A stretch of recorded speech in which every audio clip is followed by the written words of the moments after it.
Itch it up, my selector. Due to some violent content, parental discretion is advised. I know you're gonna dig this. And we are live, me and the big dog, head of Leave It in the Ring, the radio network. It is Mr. David Duenes. How's it going, David? It's going good, man. Hey, welcome to another edition of Leave It in the Ring Radio. I'm your host, Dave Duenes, with my co-host, Emil Carr. And, man, we have a lot to hand wrap here on Leave It in the Ring. Hey, don't forget to jab the like button and uppercut the notification bell. Don't leave it up to the judges, because then you'll never hear from us. But anyways, man, like I said, we have a lot of stuff. We have Jose Benavidez Jr. coming through for us here on Leave It in the Ring. And then we got Antonio Diaz, the ex-IBF, also the man that stepped in and fought Sugar Shane Mosley. He's going to be joining us in a little short bit, like at 6:30 p.m. Pacific time here on Leave It in the Ring. So let's start off, though. I mean, let's just jump into it already, okay? Let's jump in the ring about this past Saturday on DAZN. Virgil Ortiz Jr. gets in with Maurice Hooker. And Amilcar, what did you think about the fight? I thought it was a great fight. I thought it was a great fight, too. And it actually played out kind of the way we discussed on the show, David. Virgil Ortiz was too big, too strong. Right. You stated he was too young, too. I mean, he just brought it. And he had that kind of enthusiasm that you'd expect from a young, undefeated, hungry lion. Right.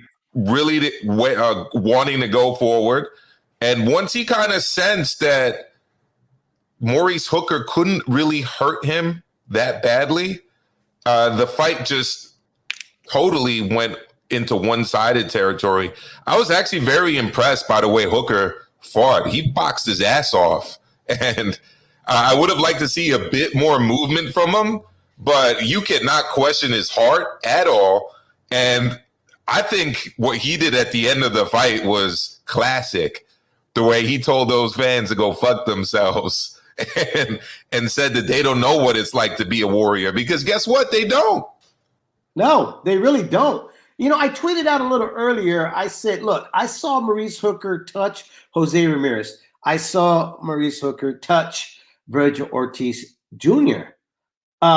Sometimes some fighters are willing to go through the fire to get a win, or is this just boxing? You're supposed to be touched. Now, Virgil Ortiz got touched, but you saw head movement. You saw defense there. It wasn't like he was walking in a straight line without being aware that he had a guy with two arms that has a great, decent punch, returning shots back at him when he was trying to land shots. It was nothing like that. You didn't see any of that. What you saw was a guy that was trying to figure out a very dangerous supposed opponent in front of him. The only thing that didn't happen supposedly was Hooker wasn't that dangerous because Ortiz didn't allow him to be that dangerous. Now, I'm not taking anything away from Maurice Hooker. He came to fight. I thought his will and his heart was completely in this fight, but he couldn't overcome what I think, and I think a lot of us believe that Ortiz is kind of a special fighter, in my opinion. Very special fighter. And I always say this, and I'm going to keep harping on it. But as soon as I heard about his cross-country background in high school, right, I knew this kid was the goods. And from what I've heard, he actually enjoys running, which makes sense, because to do really well at that sport, you've got to enjoy running. And as you know, distance running is a big part of boxing training. And if you can enjoy distance running, to me, you're like, what, 70% there as it relates to your conditioning for boxing? Well, I'll tell you what, when I started covering the sport and I was going down to the Wild Card or any gym that had the 24/7 HBO crew, they all said the same thing. They noticed that every guy that wins these big fights are guys that love to do road work. They put in the work on one of the most boring things, the repetitive things that a lot of fighters don't like to do, which is what? Be on the road. The only guy that I know that was successful of not being on the road doing road work, Amilcar, was James Toney. James and Toney. We all know about James Toney. He loved to spar, and that's where he made up. was in sparring, but Yeah. this doesn't work for everybody. The only You know? thing I honestly didn't really like that much about Hooker was the ha, ha, ha, ha, ha, ha. It's a telling move because Yeah. if you can hear it before he throws it, Yeah. he knows throw something. Yeah, it's like you're You know? allowing the guy. I've never understood it. It's like we're not playing tennis, guys. You know, Right. I mean, you're not hitting a ball like 160 miles an hour. It's like you're telegraphing your move. And once a guy gets your breathing down, now he's got your timing down. And it's even more than that because it's like a musical instrument almost where Right. based on the breathing, you can kind of even tell whether he's going to throw a hard shot, whether he's going to throw It's a whistle. jab. I mean, It's especially to a guy that was a runner. That's a whistle of knowing when to go. absolutely, absolutely. Because again, the harp back on his training in cross country, like that's a sport where you can literally hear people's breathing around you, right? You can tell based on how they're operating around you and their breathing, whether they're going to make a kick, whether they're going to move on you, you know, Right. whether they're going to turn it up. So this is all data that Ortiz could have been downloading the entire fight. Well, I'll tell you what makes the kid intelligent is that he understood that I can't just be a headhunter. I got to find the kink in Hooker because we know that Hooker's going to come with heart. We know that Hooker's going to bring will, which he did. He showed that he's no punk. He's willing to sit there and trade. You're going to bang me, I'm going to bang you back. I'm going to let you know I'm always in the fight. What Ortiz didn't do, though, was fall in love with what he was being successful with in the beginning of those rounds was getting some headshots. What he did was brilliant. Brilliant was that he did the observation. He goes, oh, look, I got the head, but I'm going to go to the body. Let's test the body. Let's see how well conditioned. Is he a runner like me? Can he take the shots of the body shots from a true welterweight since he jumped up? He tested that water, and guess what? He found out he could swim in that water because it wasn't that deep, and it turned out to be, it was very successful for him. He might as well have been a scuba diver as well as being a track runner in that fight. Yeah, absolutely. And I was very impressed by him. I'm always impressed by Virgil Ortiz. I'm impressed by the way he fights. I'm impressed by the way he fights, I mean his tactics. Yes, he got touched a little bit. But that was all part of his strategy. He knew he had to get touched a little bit to implement his game plan, which was essentially to test Maurice Hooker's strength, test Maurice Hooker's punching power, and eventually walk him down and knock him out. And that takes guts to do that. Right. That takes self-belief. You know, that takes a willingness to really test yourself against a guy who's a former two-time world champion, and whose only losses were to the highest kind of level of competition. So big up to him. I also like the way he handled himself after the fight. And I was also, you know, I kind of liked his corner work too, that I was hearing. When that kind of exchange was happening with him and Hooker was starting to kind of trash talk him a little bit, you know, his corner just said, you know what, just focus on what you got to do. Just focus on the game plan. Get back to business. Yeah. You know? Yeah. Definitely. You know, I mean, look, I thought that Hooker's team, Bomac, gave the right instructions. But I've always said this, look, you can give your fighter the right instructions. It's up to them to implicate it and to deliver. It's hard to deliver, though, when you got a guy that's talented and strong and can adjust to what you're doing, you know? But absolutely. Moving away from that, after the fight, look, I tweeted out, you know what I would like to see next for Virgil Ortiz is not Crawford or Spence. I don't know why we're talking so early about this. I mean, I do know why, because we're not going to get Spence and Crawford right away. It's being drawn out. It may never happen. But I was like, look, in order for me to have any confidence for Virgil Ortiz, to make that step up, to be in the talks of possibly being a 50-50 fight with Crawford or Spence, especially with Spence, who's proven, in my opinion, to be the better welterweight, to have more of the label of being pound for pound in that division. I'd like to see Ortiz step up and maybe face Keith Thurman, who is not very consistent. And if you really wanted to make an impression, if you really wanted to convince us, Amilcar, that he was ready for the 147 elites, it'd be against Sean Porter. But that's a big order to go after Sean Porter. So I would be satisfied. I would be satisfied with a Happy Meal, Keith Thurman. I got more than a Happy Meal.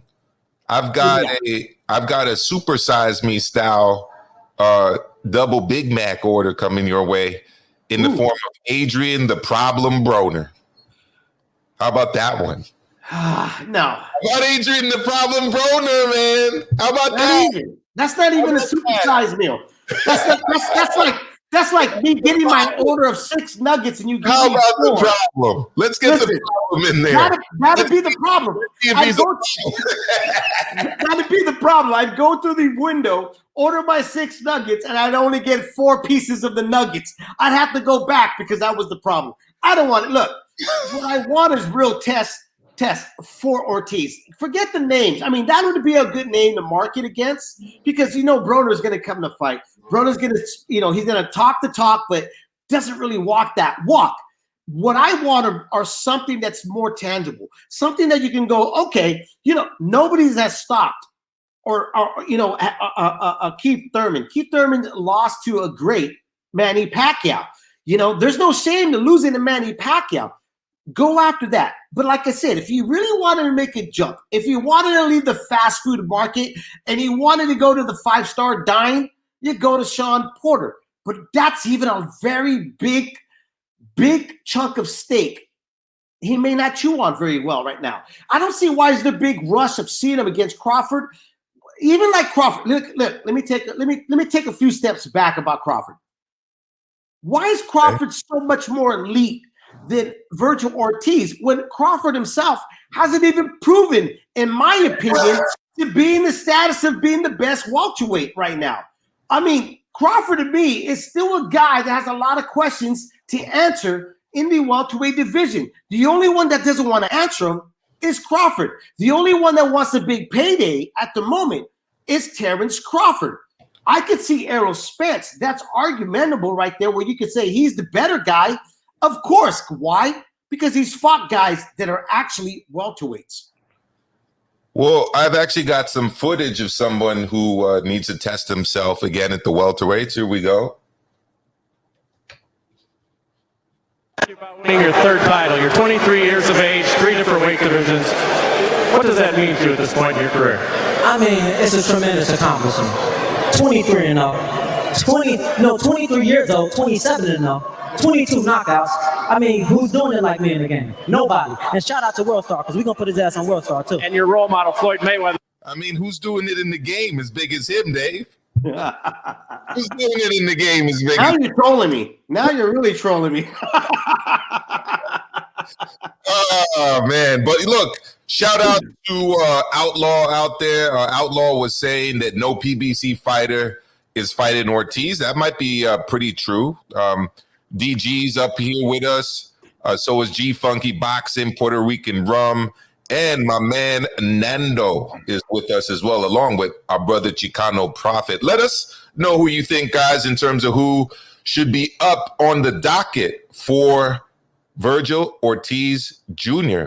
By the way, let me put this out really quick because you said something last week on last week's show that did spark up a lot of.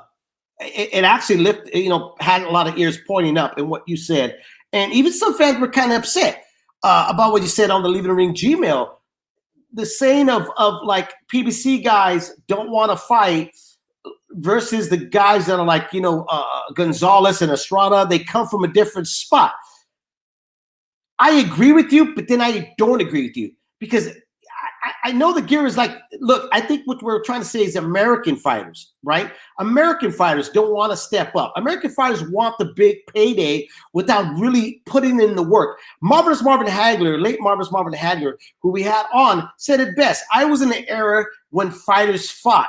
This is the era when fighters want business first.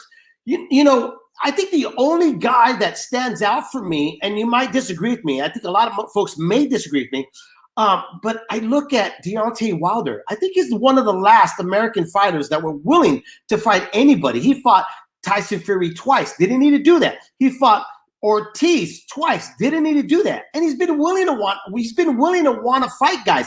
I mean, look, he was chasing the trilogy. Whether you think he wasn't or not, and he drew out the contract for it to expire, it's entirely up to you. But to me, I think Deontay Wilder has delivered as one of the last American fighters to go, hey, I want to fight everybody because I want to prove I'm the best. Yeah, and I'm sure if we rack our brains, we might be able to come up with another 2 names, maybe 3 names. But yeah, I wasn't specifically speaking about just PBC guys. I mean, in general, Right. just saying that guys in the lower weight classes, and let's be honest, guys from Central America and Asia, these fights are a little bit easier to make.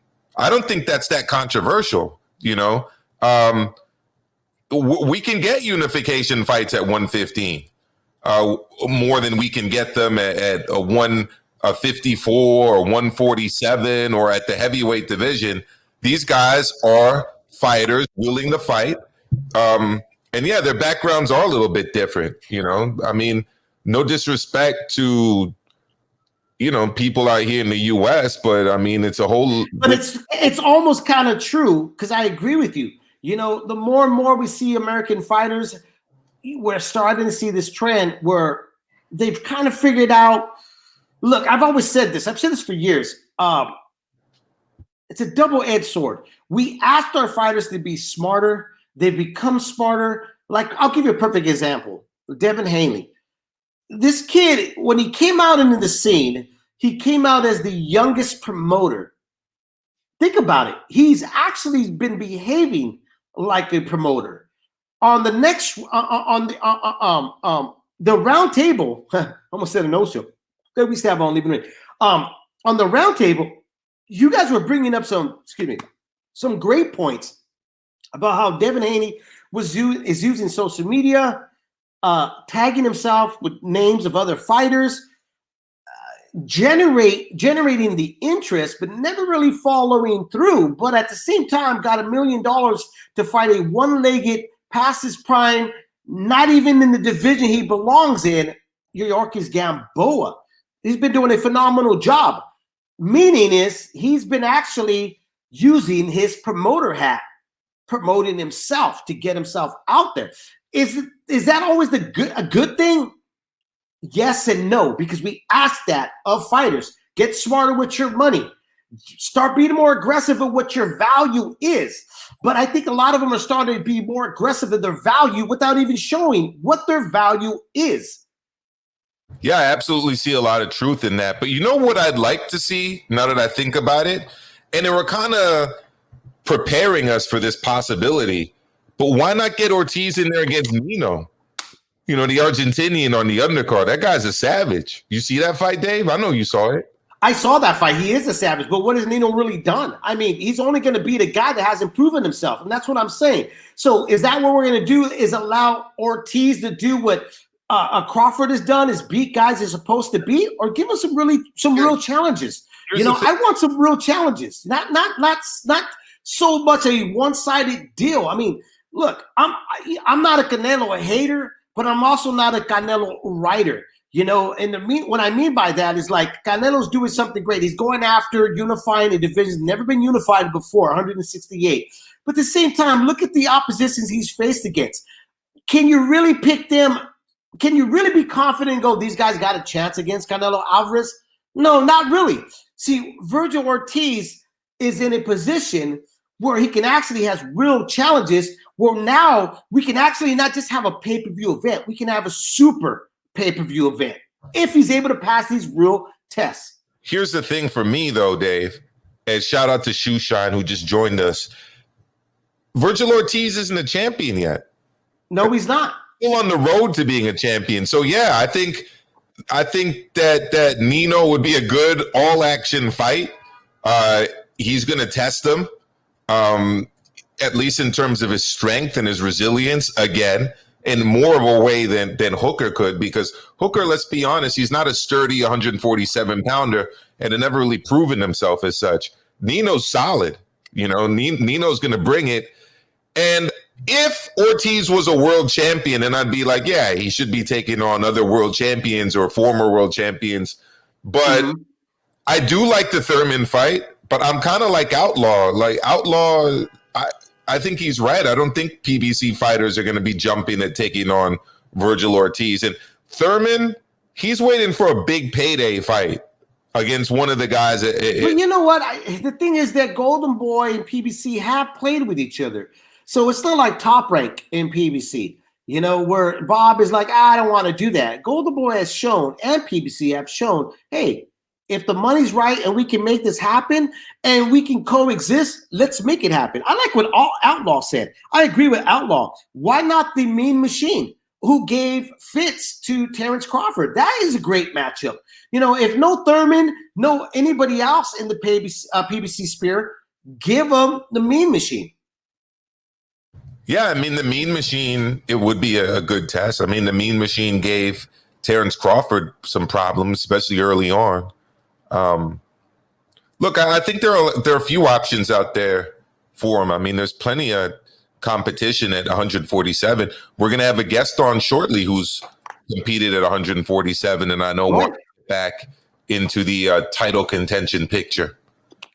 I mean, think about this. Everybody's clamoring for Crawford and Spence. But let me ask you this, Amilcar, and everybody in the chat room and tuning in live right now, or it's going to later on tune in on the podcast. What fight really stood out for you, for Crawford, for you to say Crawford is the most dangerous guy in the welterweight division, that he deserves to have the moniker of being the best 147-pounder? Let's think about that for a moment. Right. I can't point out any of that. We're basically going off of fantasy that he's going to be the best fighter against Errol Spence Jr. when it could be right in front of us. Virgil Ortiz Jr., who's actually a welterweight, and if you give him the right matches, can actually prove he may be the most dangerous guy to face Errol Spence Jr. in the welterweight division. Yeah, I don't disagree with that. And look, I like Terrence Crawford. He wasn't exactly the nicest when I met him in person, but that doesn't really impact on the way I view him as a fighter. Right. He, and he's under no obligation to be Mr. Let's take a photo with everybody. I'm all about being, super happy and go lucky when I'm there to watch fights. So I don't begrudge him that. But you're right. I mean, he hasn't faced the kind of the top tier welterweights. I mean, Kell Brook was a top tier welterweight. But that was right. Yeah. It's arguable whether Jeff Horn has ever been a top welterweight. And,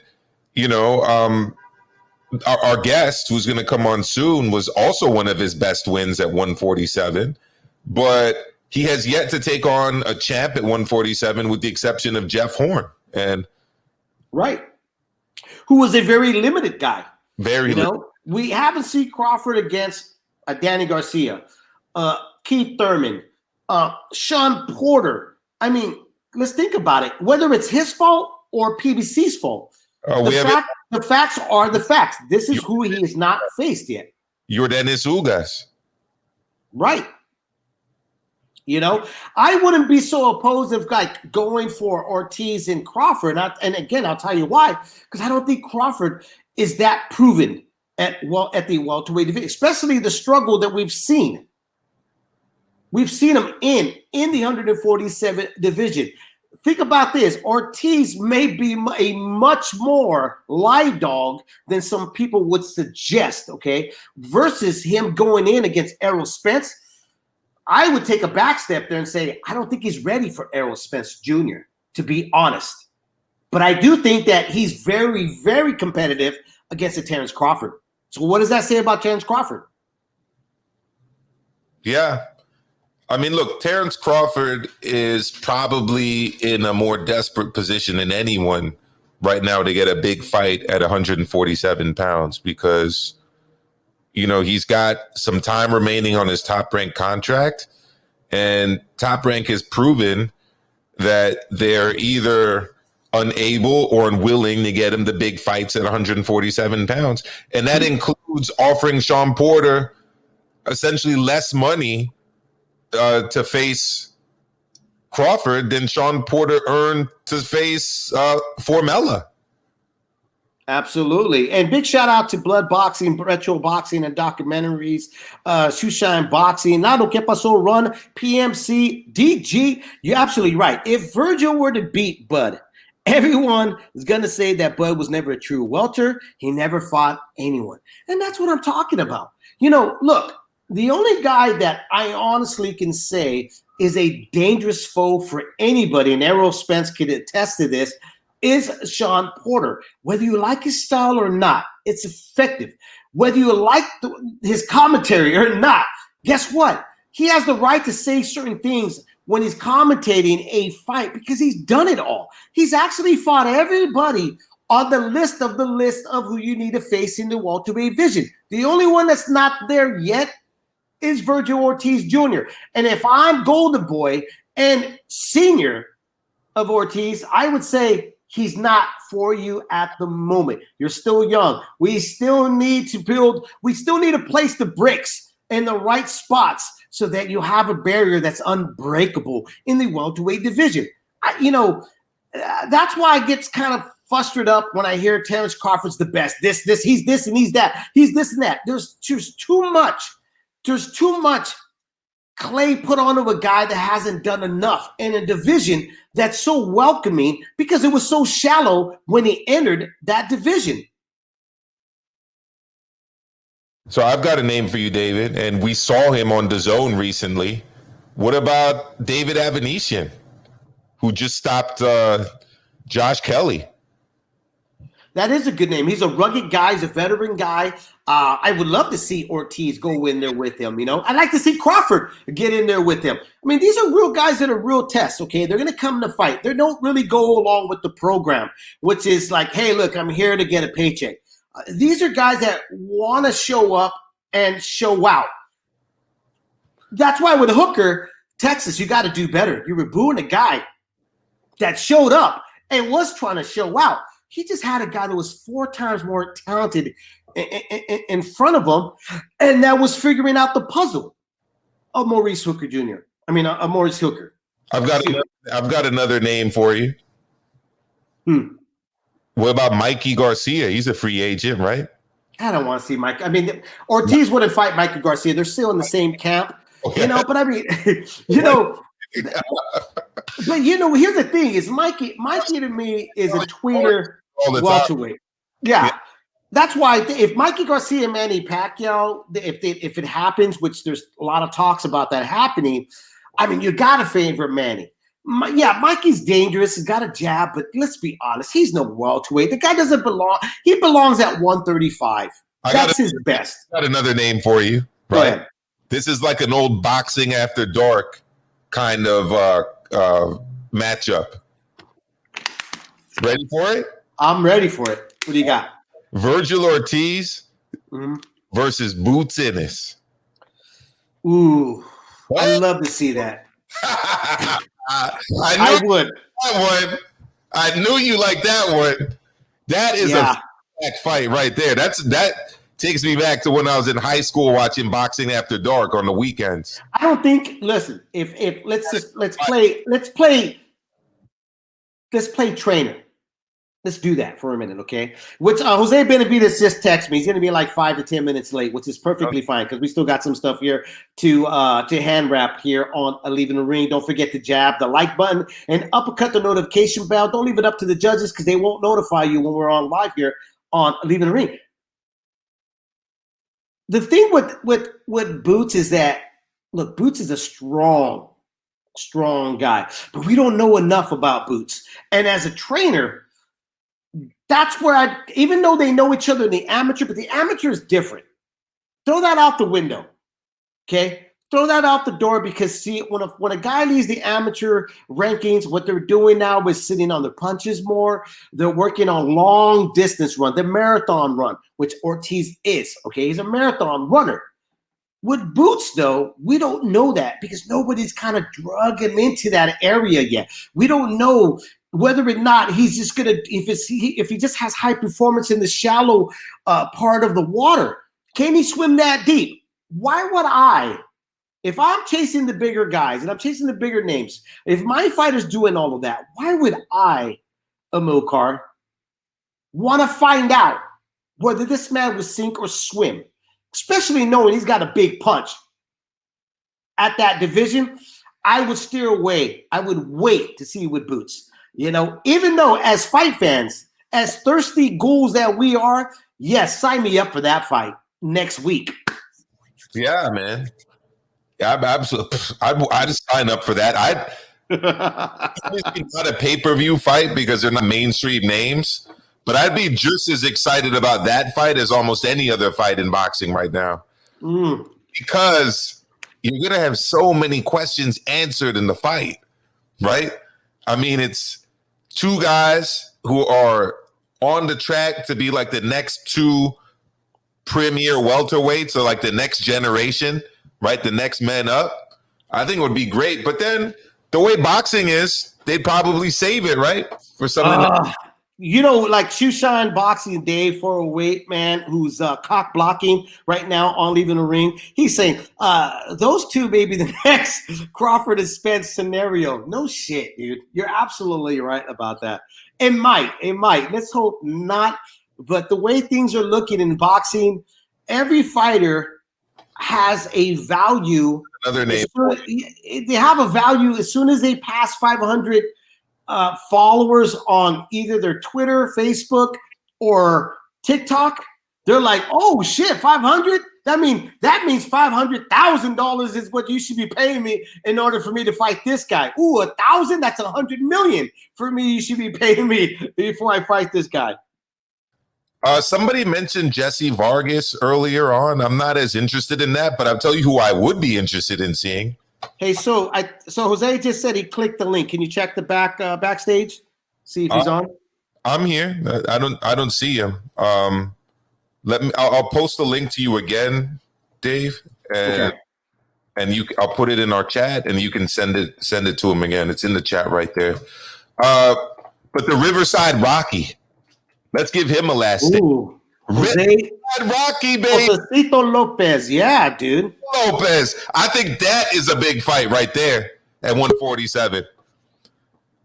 And we are good to go. We've got a very special guest with us right now, Jose Benavidez Jr.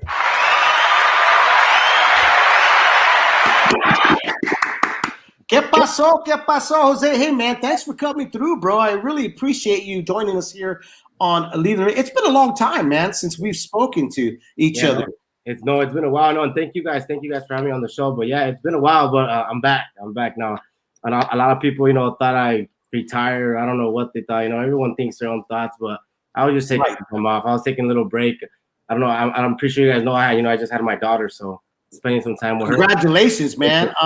So let me ask you: did it make you a change, man? Because I've always said this: having kids either make you or they break you. So what do you think? Oh yeah, no, definitely. That's the biggest blessing I've had in my life.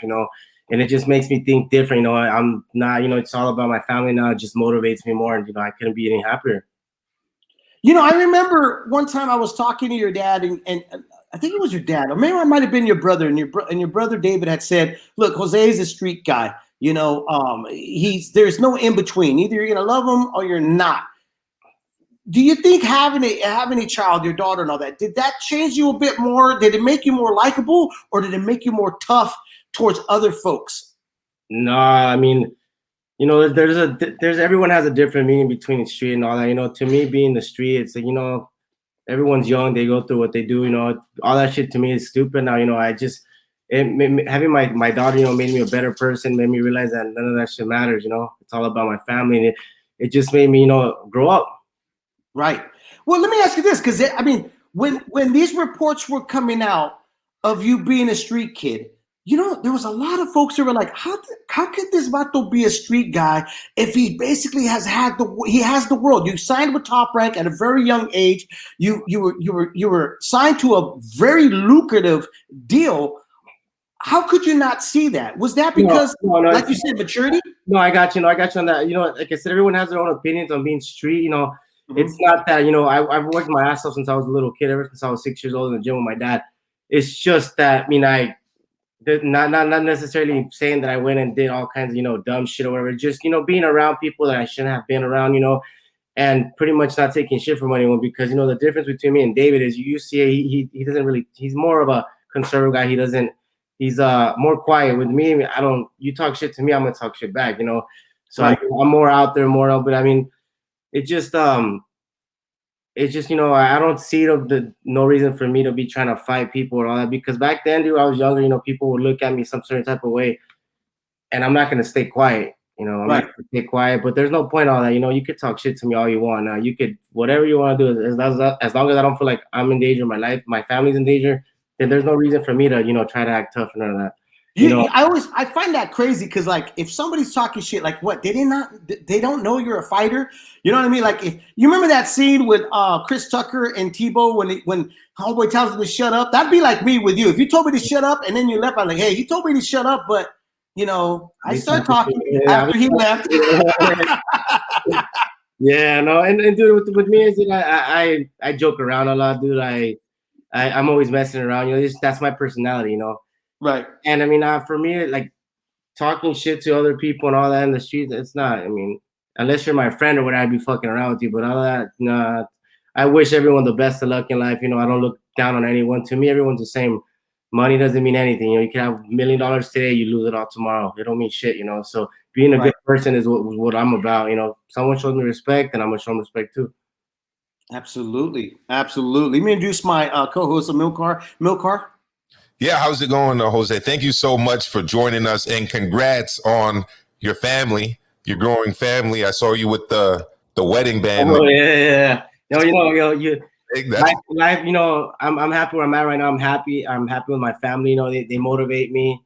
You know, when you're young, you're out there, you know, trying to get at every girl, be cool and all that. But no, it's all about my family now. You know, all that shit doesn't matter to me. I'm happy, and I just love spending time with them. Absolutely. Now, I had huge expectations. I've been a fan of yours for a while going into the last fight we saw that you had with Crawford. You clearly weren't 100% for that fight. You could tell, at least I could, and David could, that you had issues with your leg. Can you talk about kind of the adversity you faced in your career and how that's going to help you as you come back on this comeback trail? No, well, the thing is, I've been trying to fight Crawford, you know, even before I was injured, but I mean, it didn't happen, you know, and what happened, you know, I got shot, and I'm actually not even supposed to be walking. The doctor said if I walked, it's going to take 2 to 3 years, and I was never going to box again. But I mean, I just use that as motivation. You know, I can't take nothing from him. You know, he was a better fighter than me that night, but I gave him a run for his money, and I'm fucking want to run it back. I was run it back. No, he was talking all that shit, saying that I wasn't no one, this and that. It took him 12 rounds to beat me. He fights all these other guys that are world champions. He stops him like nothing. But with me, he was running. So if he wants to run it back, and I know he's gonna see this, stop being a bitch and run it back. There you go. And like you said, you took him 12 rounds. You were there the whole fight. You were touching him up, and you clearly weren't 100%. So I got to give you all the credit in the world, man. That was a really, really gutsy performance that night. Yeah, and the way I see it, dude, I went in there. My leg was already injured the third round. I messed up my hand too, but I mean, it's boxing. You know, you can't think of all your injuries, and you just have to. I'm a warrior, and I'm never gonna quit in the ring. Shit, if a motherfucker's gonna beat me, better take me out. And I'd rather die in the ring than quit. You know, and it's just, I mean, you have to work with what you got. But I mean, there's some things now that I've been seeing that I could hopefully get my leg a little better. But I mean, I'm back, and I'm gonna make a bang. I want everyone at 147. And like I said, if Crawford wants to run it back, let's run it back. Stop being a bitch. So is your leg, is it 100%, or there's still issues that you have to like? I mean, my leg's never gonna be 100%. You know, I have metal in my legs, I have rods, but I'm not gonna let that get to me. You know, there's a lot of things I could do that would be different. You know, for me to not feel that pain, or you know, for me to work. You know, better training on the leg, or there's a lot of things I could do. Which during my time off, I was looking at a lot of stuff, that I could do to better my leg, and that's what we're gonna do. We're back, and we're gonna make a bang. Right. Oh, Now I know that Crawford. You're mentioning Crawford and stuff. But since he doesn't even have anybody right now, it doesn't look like he said. Look, he goes, I'm looking at the Spence fight as past history. And Crawford too is a street guy. I mean, the guy, you know what I mean. If you approach him the wrong way, he's going to come at you. Yeah, he knows who to do it with, though. Who to do it with, though. But I mean, that Crawford fight's not going to happen, dude. I mean, I doubt it. I mean, unless it's on him if he wants to make it, But his excuse was, dude, that motherfucker was all in my DMs, like sending me like he still can't get over, dude. And I was like, you know what, all this shit talking you're doing, let's just run it back. But I mean. It is what it is. Why not? It went 12 rounds and it was competitive. Exactly. It was a really good fight. Yeah. I mean, it is what it is. Everyone has their sides to their story. I mean, I didn't feel it was punch. Yeah, he dropped me, but you could clearly see that my leg was hurt. But like I said, we get a rematch, and I guarantee you that rematch he won't beat me. But I mean, it's up to him. And honestly, I'm not even worried about him no more. It is what it is. Right. There's my other fighters out there. So what I gotta do is, get back in the gym how I've been doing and just taking everyone down.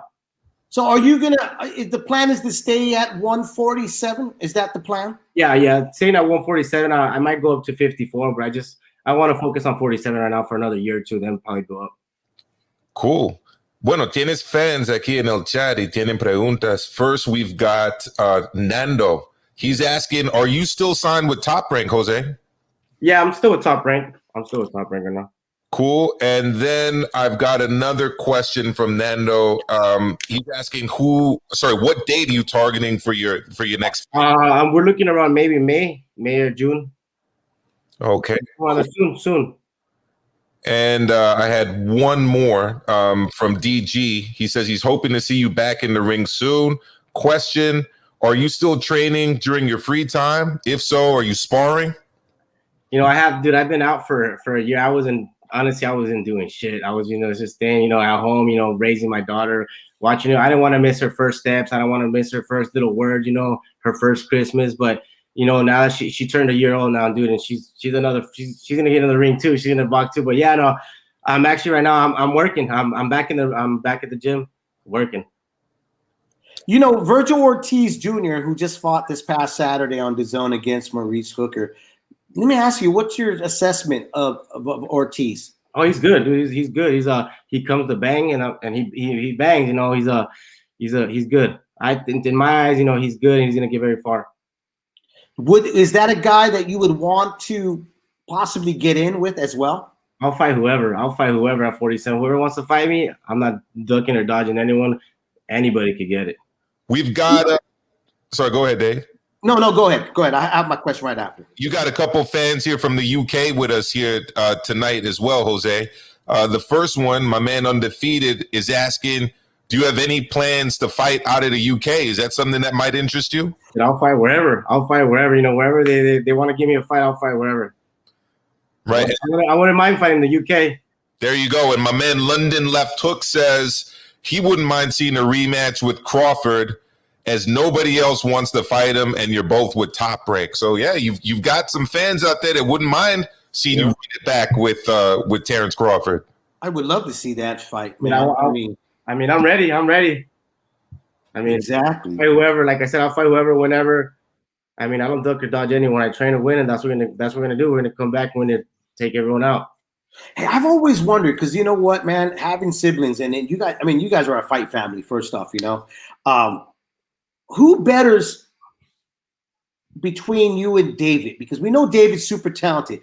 But let's be honest. When you signed on, everybody was like, oh, shit, this kid is going to be the major factor. I know for a fact, either sparring or you guys had your squabble because you're siblings. Who's got the best of each other?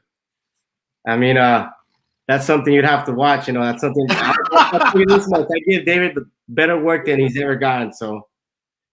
But it's something different, because we've been boxing each other our whole life, so I kind of know what he's gonna do, and he's a little brother, so he fucking tries to take me out. But it's good, it's competitive. Has the tables changed in any way? Like I'm pretty sure because he's a little brother. You've told him, hey, you know, bro, you gotta do this. You gotta fix your footwork here and do this and that. Have the tables kind of turns a little bit where he tells you some, like gives you some. I mean, there's a lot of things that I know that he doesn't know. You know, there's a lot of things that he knows that I don't know. So I mean, ever since we were young, you know, if he sees something, you know, that I can do better, he's gonna tell me, and it's vice versa, you know. I got mad respect for you because David's a big kid, and when the beef came up about Caleb Plant, oh yeah, bro, you were in the mix, like you were right there defending your little brother, even though he ain't that little, man. I mean, David, he's not my little brother. He's always gonna be my little brother. You know, he's bigger than me, but I mean, the thing is with me is, like I said, David doesn't really like, you know, he just stays quiet. But dude, Plant talks a lot of damn shit, dude, and he tries to act all tough, dude. He's a pussy. You should ask him what happened the next day. The day after that, he's over here asking me sorry and all that shit. And then the next day goes and talks. He talks a lot of shit on the internet, bro. But in person, I mean, and if my brother fights him, I guarantee you, it's not gonna last more than 6 rounds. So he better not even think about that fight with Dave. And if he does, good luck, because he's gonna lose that belt. That's a fight that I definitely want to see. But you know what I want to ask you is that he threw a punch at you, and I've always wondered, did it land? Did it graze you or nothing? He threw a little bitch shot when I was turning around, and it didn't hit me. It was like a little slap, but when his trainer was getting it, he was out on the side and acting like a little girl. You know, he didn't even protect his trainer. But like I said, I mean, it is what it is. I mean, I'm not over here trying to fight people and all that shit, but he just talks a lot of shit, dude. He talks a lot. Right. I mean, the rivalry is real. Yeah. Let me ask you. If he was to fight your brother, is that a way that it would finally like I mean, between each other? The thing with us is like, dude, everyone talks shit, you know. Right. This motherfucker just goes at and go. There's to a point where like, dude, you just shut up already, you know. But I mean, I highly doubt he's gonna fight my brother. Right. If he does, I'm pretty sure he's still gonna talk shit afterwards. So I mean, it's whatever with them, dude. I'm not even worried about him. What about Charlo? You think that Charlo will eventually fight your brother or not? Charlo's scared too. He's scared to all those fucking messages he said and all that. If he was really about it, you know, he would have fought my brother, you know. But I mean, say it is what it is, you know. People talk. Look, there's a difference between me and other people. People talk, but they don't walk the walk. Shit, I talk shit, but I will walk the walk. So if I'm talking shit to someone and I'm calling him, I'm not gonna be bullshitting, saying putting all these COVID restrictions on and all this shit for what? Like, dude, you're gonna fight him. So stop fucking, you know, making excuses. Just in case any of the fans out there need proof as to why Caleb Plant would never be able to hit you, I've got something lined up right here that they can all check out real quick. Here we go. And then I'm gonna ask you about this. Some of the best reflexes I've ever seen coming up right here. Oh, look at that. Look at that head movement, man. What head movement? Let's go look at that one more time. Woo. That was a good one, though. That was a slick one. That was that was slick. So I know you keep saying big news are coming up, bro, and I was hoping we can get that big news here on Leaving the Ring. What is the big news? I mean, we know this to come back. I don't want to say too much, but just stay with your eyes open, ears open, because something big's coming, and I don't want to talk about it. It'll come soon. So you guys can we make some assumptions, and you tell us whether we're warm, hot, or really cold? You know, I don't want to say too much. I'll leave it at that, because if I keep saying a little something, then I'm gonna let everyone, you know, all the beans. So you know. Okay, I'm just gonna throw this out there, okay? And I'm not saying I've heard this, but somebody just reminded me of something that I witnessed a long time ago when you were training at the Wild Card. You got in with Manny Pacquiao. Could that be a name? Oh, no, it's not. No, it's not that one. Shit, if you want to fight, I'll fight him too, but no, it's not that one. Whoa. You know, I would have loved to have seen you stay at 140, and the reason why, because you have Jose Ramirez, you have Josh Taylor. I mean, man, those are great fights there too for you at 140. Could you make 140 again or no? Honestly, I mean, I could make it, bro, but there's no point in me because I'm not gonna feel strong. Dude, I'm almost 6'1". Imagine I'm at 140. If I look skinny at 147, those 6 pounds, those 7 pounds, they do make a big difference. So, you know, I don't know. I don't think so, honestly. No, that's an honest answer. And we just saw your physique there at the weigh-in for your last fight. I mean, I couldn't imagine you losing another 7. Dude, I already look skinny as it is. I was watching my videos yesterday. I'm like, damn, dude, I look skinny. Yeah, I look at myself right now. I gain a little weight right now, but I'll lose it quick, and I'm not even that heavy. So, yeah. Absolutely, man, absolutely, bro. I really appreciate you coming through. You've always been a pleasure. No, thank you, bro. I appreciate the support. No, I appreciate you guys taking the time, inviting me, and showing all my fans, everyone that's asking for me. I'm gonna be back. I'm coming back real soon. Like I said, it's gonna be a bang. So thank you guys, and I appreciate everyone out there, everyone that shows love. Absolutely, bro. Thank you so much. Thank you. Thank you so much for joining us, and hopefully we'll have you back when you do have your announcement. Exactly. No, for sure. Thank you. I appreciate it. Okay. Take care, brother.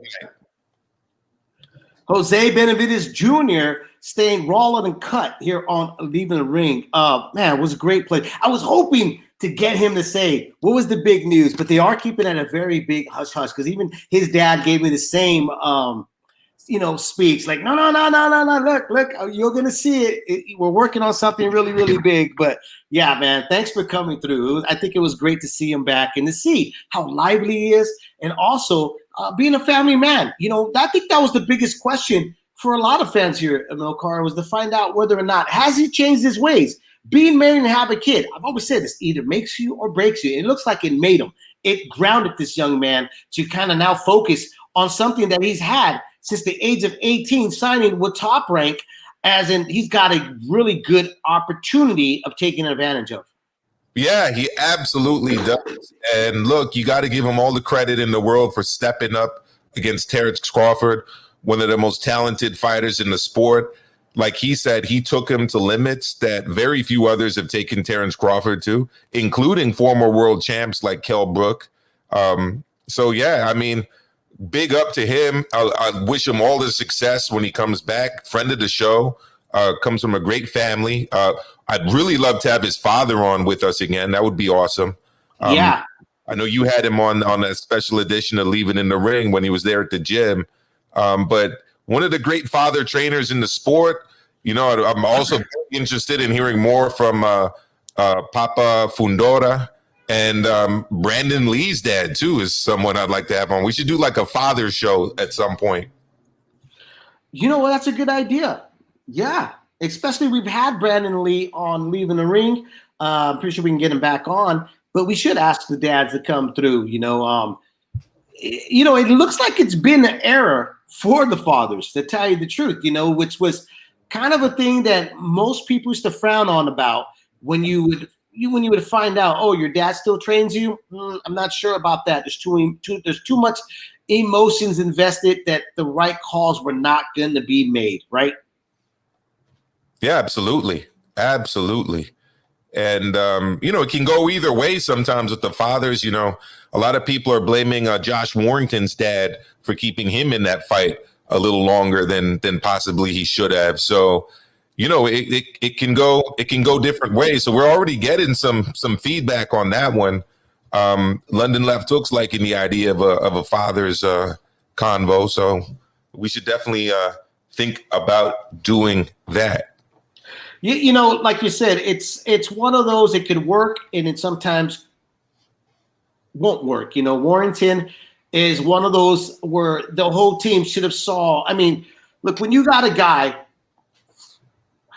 I think what happens, and this is not just with fathers, but any trainer. When you're with a guy and he's been part of your life in camp for so many years, the limitations or how much to push him. Sometimes, though, you can kind of get starstruck. I don't know if that's the right word to use, but you can get stumped, meaning that you're in a disbelief of what's happening in front of you. Because, to be honest, a lot of the real tough moments in a fighter's career really are in the gym, smokers, sparring. That's where you iron out all these kinks so that if you do get in trouble, you know how to respond. You know how to react. You know the action that needs to be done next. But sometimes it just doesn't play out like that. That you end up, like, for the very first time, you're witnessing something you've never, ever have ever seen again. I'm sorry, I'm getting texts like crazy about that interview. Oh, awesome. And look, phone lines are open. If anyone's out there and you want to call in, you can call in to 347-460-1773, 347-460-1773. And you know what? I'm also going to drop the link to anybody that might want to join us on video in HD. And to all our podcast listeners out there, check us out live whenever you can on YouTube, Monday nights, 8 p.m. Eastern, 5 p.m. Pacific.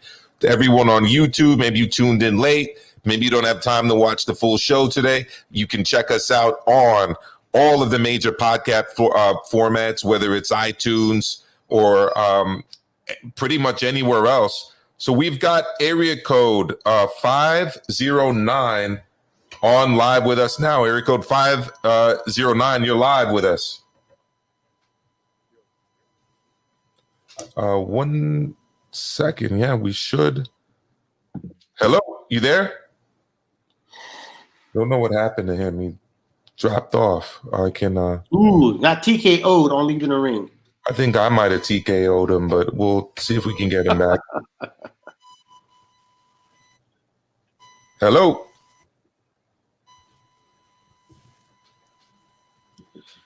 Yeah, I can hear you. Can barely hear him. He sounds like a gerbil right now in a canal, maybe? I don't know. And we lost a Milcar right now. I can't hear a Milcar either. Milcar, can you hear me? Yes, I can hear you loud and clear. Okay, we couldn't hear you.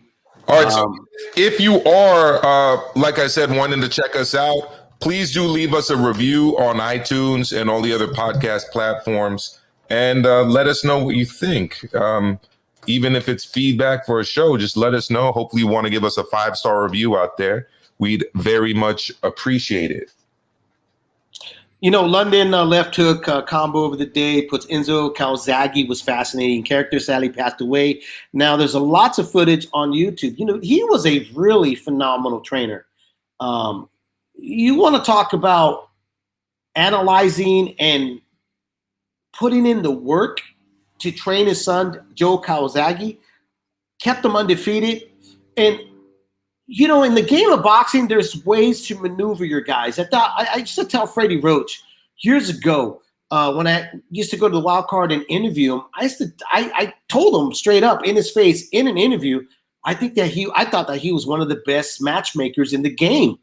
And at that time, I didn't hear anybody mention a trainer or anybody that was not part of the side of boxing business being told that. And Freddie was like, well, you have to kind of be a great matchmaker. And Enzo was a good matchmaker for his son and how to maneuver him and know exactly what matches were perfect for him at the moment, you know. But they also were willing to try, you know, to solidify their spot as being one of the best 168, meaning when they fought Jeff had left hook Lacey. Absolutely. That was a great matchup because everybody thought that Jeff was going to go win there and just blow out Joe Calzaghe because they called him Slappy Joe. Even that didn't happen. Even a lot of the UK fans didn't give him all the respect. I do have area code 509 on live with us now again. 509. Okay. Yeah. All right, perfect. Sorry about that earlier, but we got you on now, brother. Who's speaking? 92. Oh, AK, 92 AK. What's up, brother? What up, guys? Good. What's on your mind, bro? I was about to ask. You guys had Benavidez, bro. It was pretty cool. Thank you. Glad you enjoyed it. Well, what do you think of Benavidez? You see good things in his future or what? I hope so. Like I said, I said it's tough out for 147s and at ESPN, but maybe you can get like Green Machine or maybe that'd be a good fight. Loser. Yeah, or the winner of loser of Taylor and Ramirez. Maybe when they both go up to 147. I think they want to fight Bud, so he's a common opponent of from Bud, so maybe they want to one of them might want to look good against Benavidez. I mean, you got some fights right there. I would love to see that, you know, and I think that's where, you know, being that he's been out of the game for some time. I mean, the last time we saw him was against Bud Crawford, and he gave Bud all he can run with. He's kind of like, I mean, I'm pretty sure he would agree with this if we had him on. He's in the mercy of who could he face next. He's going to have to go with the flow what Top Rank wants to do with his career. Right. Yeah, because we don't know how good we don't know like what his potential is, you know, because he did give Bud a good fight, but I can't really think of a big win that he has. Right. No, the expectations have been high on him, but it's never he has never like peaked it for us to you know, for us to go like, oh, like I said, I saw him spar against Amir Khan, not Amir Khan, sorry about that. Amir Khan, Manny Pacquiao, and there's obvious talent, and that's why you see it with his younger brother David, and even his other brother. But he's never had that solidified win where we're like, yeah, this is why Top Rank signed him at such a young age and for that amount of money, you know, they offered him. We haven't seen that. I mean, it was close with the Crawford fight, but not the win.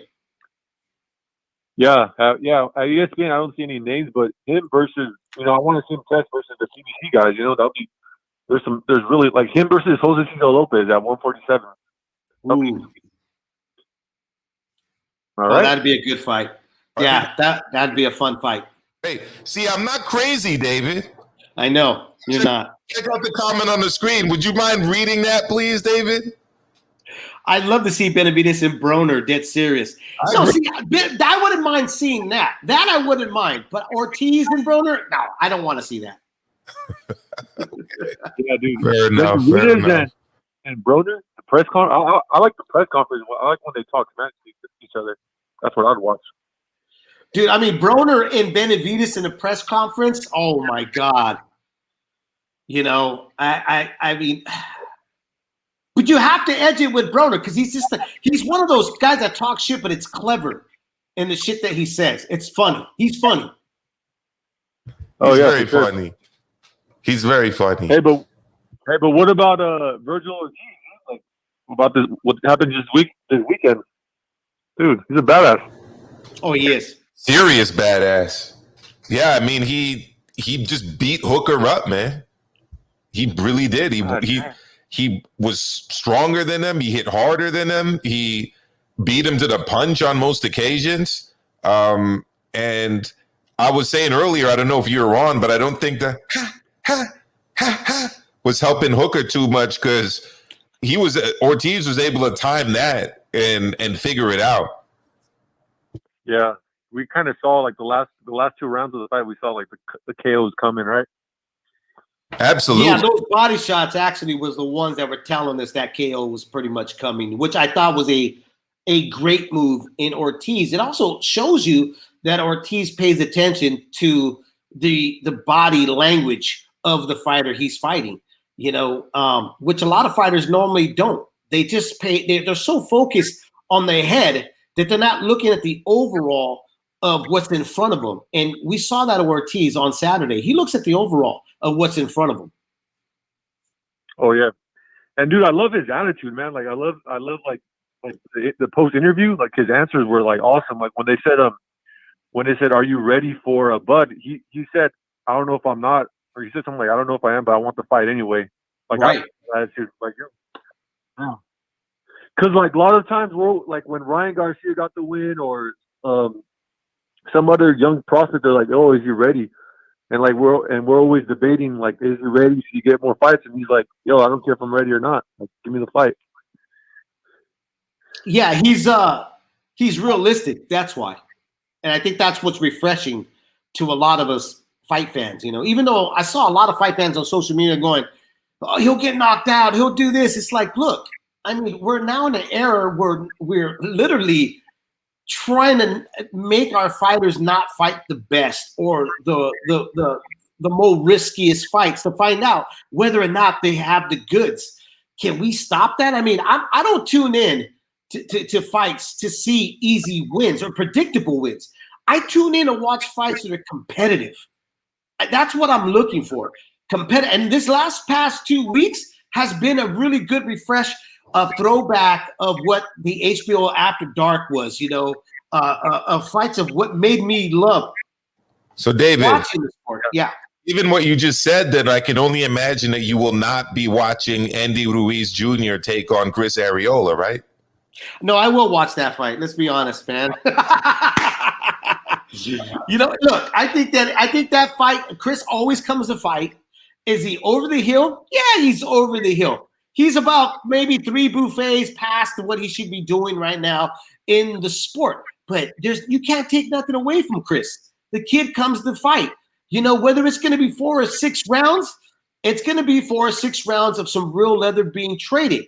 The difference is that as a human, I wouldn't want to see Chris in there because he could possibly get really physically and mentally hurt by Andy Ruiz. They're familiar with each other, though. Let's not forget that. These guys have crossed each other in the circuit of LA, Southern California, and they've sparred each other. But you got to admit, one guy is way out the door, where one guy is at his peak and realizes he's finally at his peak and may possibly be at the right camp that he needs to be in order to really glorify who he really is.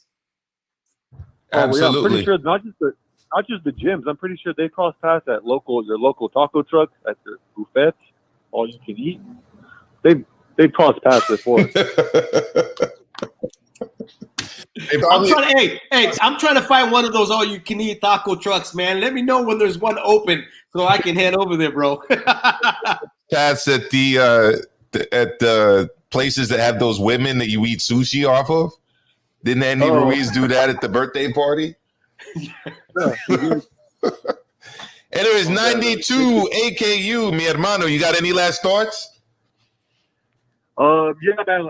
My last thought is I hope boxing starts putting good fights like the Chocolatito Estrada, because even this Virgil Ortiz fight was a good fight, but the odds wise, it was like he was like a minus 2,000 favored. Mm-hmm. And that's what boxing fans, I think, or just people that lost interest, they're tired of mismatches, and that's all the boxing, 90% of boxing is. We get excited for Estrada and Chocolatito because that was I think Chocolatito was a underdog plus 200 or right. He was a close fight, yeah, but all these fights, I'll tell my friends, and they just look at the odds and they're like, you look at the UFC and it's fight after fight, it's like 50-50. And boxing, I didn't check the Ruiz. I gotta check the odds on that one, but dude, we're just tired of mismatches. That's all boxing is, just put your A-star fighter versus a mismatch. Yeah, a lot of the times that's exactly what it is, unfortunately. But we do have some pretty even matchups coming up that we're going to talk about. One of them is going to be the fight taking place this weekend between Dillian White and Alexander Povetkin. Actually, I should say Povetkin White, because Povetkin won last time, so his name should go first, on the Rock of Gibraltar. So I think that one's going to be pretty good. You want to lay down your prediction on that now? No, I'm not. I don't really know that much about. I know you got knocked out the last fight, but I'm not really interested in it. I probably won't watch it. I think because there's a UFC card, and I'm kind of a UFC head. Fair enough. Yeah, but I'll probably watch it, the highlights. There you go. All right, well, 92 AKU, thank you for your call, my brother. Please call back anytime. Thank you. Thanks for having me. You're welcome. Thank you. Well, your buddy Arthur Beterbiew fought on at noon Pacific time on ESPN Plus. Yeah, 3 p.m. out here. And Adam Deems gave, like I said, really tough kid. Remember that? We said that on last Monday's show. Really tough kid. Expected to give him rounds, not as many as we thought that he was going to give, but he did. He put up a huge effort. But let me ask you, after watching that fight, is the Canelo Alvarez versus Beterbiew far-fetched, or do you think it's closer to reality? Well, I said this on the roundtable before the fight on I Saturday. did, yeah. I think that that's a winnable fight for Canelo. And I still think it's a winnable fight for Canelo. I don't want to read too much into it because, he had tested positive for COVID, right? It's not clear how people fully recover from that in a short period of time. I remember I suspected I had caught COVID last summer and I had to stop running. Like, I was always out of breath. I was having to use my inhaler for the first time since I was like a teenager. It got really, really bad. So I don't know. I never actually got tested to confirm it, but I suspected I had it. And Right. I can't imagine it being easy for an elite athlete. Plus, there was a ring inactivity. You had to shake off some rust. But the thing is, Canelo does a lot of things in there that a lot of Beterbiev opponents do not do. I'm thinking about some of the fights like Callum Johnson. I'm thinking about this most recent fight. He's got more movement, head movement, way more feints. He works the ring a lot better. His defensive skills are much better. He doesn't get hit as much. He rolls with his shots. He catches and counters. He parries his shots. He's gonna give Beterbiev problems. I just think that right now Canelo should focus on cleaning out 168 and then moving up to 175 and taking on whoever's undisputed champ at 175. That would be big, I think, for Canelo. I think it would be big for the sport of boxing. Absolutely. I don't know if you're down with HCP, which is happening on Tuesday night. I am. They go live at 5 p.m. Pacific time on YouTube. So you guys got to check out our boys at HCP. Are you down with HCP, Mokar? I hope you are. I'm definitely down with HCP. Tuesday nights, 9 p.m. Eastern. It's 7 p.m. Pacific time. My bad. Pacific, yep. And I'm also down with Lance Mayer, man. New sub to the channel. Thank you so much. I hope you're enjoying the content. And I'm also down with everybody else here in the chat. D-Style, D, Outlaw, London Left Hook, Nando, Hamed was here. Everyone in the chat, always nothing golden time. So I'm super happy that you guys are spending it here with us on a Monday night talking boxing. And you can call in 347-460-1773, 347-460-1773.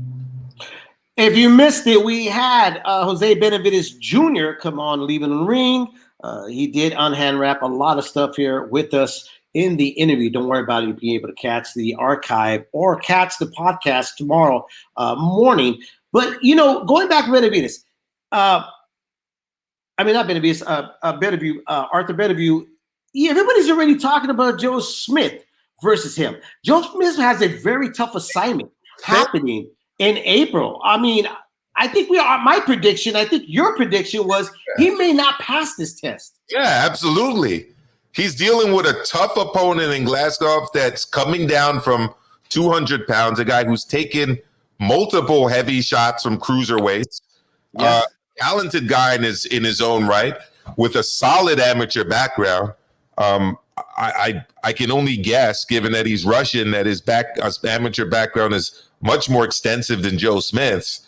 Joe Smith's got that powerful punch, but we saw versus Bivol that he can be outboxed. He can be outboxed. He can be flustered. Yeah, he doesn't know how to set shots sometimes. Sometimes he forgets he has a left hand. There's so many factors. He's slow on his feet. Is he a strong blue-collar fighter? Absolutely. Did he knock out Bernard Hopkins, who Bernard Hopkins was even saying, it wasn't him, it was the floor that knocked me out. I was pushed. He's got all of that backstory, which we truly love, which is that Rocky type of story in Joe Smith. But when you come down from out of that cloud and be realistic, this fight assignment, I don't think he's going to pass. No, and look, we've seen him, like you said, get outboxed by Bivol, get outboxed by Sullivan Barrera. I mean, people have already forgot about that fight too, I guess. And he's taken on a guy in Vlasov who, again, is a former cruiserweight, right? This is a guy who fought for like a world title twice at cruiserweight, you know, and was pretty competitive at cruiserweight, and is now moving down. I mean, he's a 6'3.5" guy. Joe Smith Jr. is not going to have the size advantage against him. He's a serious dude, man. I'm just amazed at the way that they were just totally overlooking him. They didn't even bring him up. They didn't even bring Maxim. They just like, and Joe Smith versus this guy, it's going to be explosives. Like, holy shit, are we forgetting he's got to fight in April? I mean, his 3 losses are top losses. I mean, he lost to Isaac Chilemba. Yes, well, he fought. He redeemed himself, right? To Zurdo Ramirez. That's a top, right? And he lost to Glowacki, who I felt, you know, didn't do as well as I thought he would against the Sauce on Saturday. Right. But he's still a top tier cruiserweight. So he's coming from top tier cruiserweight down to 175, and people are just like totally dismissing him. I just don't get it. And I did mention this, Lance, on when the fight was originally announced before it was canceled because of COVID. I said, hey, you know, Blas has a habit of being a poor man's version of Joe Calzaghe. He likes to throw those hands down there and stick his head out. He can't afford to do that. He's got to keep his hands up high. But like I said, the quirkiness of his style may puzzle a Joe Smith if Joe doesn't have an answer to that, which would be a jab. Yeah, absolutely. So, look, I said it. He's used to overpowering his guys, used to being the bigger man in the ring in the light heavyweight division. I don't think Vlasov's going to be intimidated by his power. I don't think he's going to be disadvantaged with his size, obviously. I think this is a very competitive fight. Very. It shows you the fucking pro-U.S. bias that ESPN always fucking has. I mean, they just Joe Tessitore is he a cheerleader? Was that like his sport in high school? Because it seems to be what he's best at. You know, I guess he's probably one of those guys like, you know, pushing up the women and catching them, and you know they have that little bullhorn. He's screaming the chants and stuff because that's what he does on ESPN. He is not at all an objective observer of the sport of boxing. He's a fanboy with a mic. A lot of them are though, Milcar. Let's be honest. A lot of them go and they get their communication degree, and it's almost like this is the spot that they can fit in, fill up some time, and they take that role. Let's be honest. A lot of them do that, you know. But even at the same time, you see a lot of fighters like Sergio Moro has become more of a company man because this is the agenda. This is the assignment. You got to talk about this guy. There's really no like Larry Merchant type of journalist honesty that strikes a chord. I remember Larry one time said when Oscar De La Hoya, and London will keep an eye out for your cousin's fighter, McCann. Definitely keep an eye out on him, brother. I remember Larry saying with Oscar coming out to Marachis and Mexican music, and he was like, I get this whole thing here, and I get this, the crowd is here, blah, blah, blah, but this music sucks. I remember being a young man, I was pretty pissed off when he said that. I was like, what, this fucking guy, blah, blah, blah, right? But then getting the chance to interview him, and that was an honest, raw moment for him because he was being truthful about it. He wasn't trying to sugarcoat it. He wasn't trying to be somebody he wasn't. He was being an honest journalist saying, look, I don't like this music. I don't relate to it. And sometimes that's okay. I mean, I actually like mariachi music. I mean, I guess I have to. My mom is, you know, half Mexican, born in Central America. And she just grew up with it on the radio and stuff before she had television. She didn't even have television growing up. It was all Mexican radio where she lived. And yeah, so that's kind of been part of like what I've heard around me for a long time. But where he doesn't like mariachi, I don't like the anthems. I've said this multiple times. Miss me with that shit, bro. I don't want to hear anthems. I want to see fights. Like I like to see the intros and the walkouts, unless it's J Balvin and Canelo. I could miss that one. But usually I do like the walkouts. By the way, I thought that the Chechen dancing was litty, man, on Saturday. I thought that was great. What'd you think? I don't think I even saw it because I know that there was sometimes where I was walking away, getting food and all that. Who did this? But Turbiev's intro was great. He had like these Chechen dancers doing like classic Chechen. No, I didn't see it. Yeah, it was really good. Run it back. I thought it was awesome. So D-Styles likes anthems. I don't like anthems. I got my own reasons for not liking anthems. I don't mind anthems, but when you got like 3 in a row, it's all bullshit, man. I'm like, oh man, come on, let's just kind of rush this through. But I got to admit, and I might be biased to this, but when they do the Mexican anthem, I know that I'm going to fight. Yeah, I mean, at least, the Mexican anthem didn't have lyrics in it about slavery and wasn't used all over the world, during nuclear and gas attacks and butchering innocent civilians everywhere. I don't need to hear that before a boxing match. Like they just let people listen to it in their AirPods or whatever. I don't want to hear it. Nor do I want to hear God Save the Queen. I don't want to hear that bullshit either. You miss me with all of these dumbass anthems. Every last one of them. Except for the Mexican one, because, you're my guy and I respect that one. Let's be honest. They're talking about the gritos of war against the Spanish invaders. So yeah, there's some respect in that one. Absolutely. Let me see.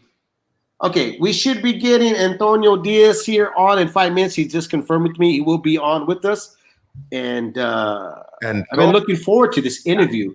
I'm going to give you the premise of why I wanted Antonio Diaz. Some folks are going like, Antonio Diaz, like really? If you don't know who Antonio Diaz is, let me give you a background. Antonio Diaz was the IBF champion at 140. He was set to fight Costa Tszyu, but then was kind of baited into moving up to 147 to face the new Sugar Ray Robinson and Shane Mosley, who had just got off of a fresh, phenomenal win over Oscar De La Hoya, the Golden Boy. Okay, goes up, moves up, loses that fight, gets stopped in the 6th round, and then was pretty much kind of written off.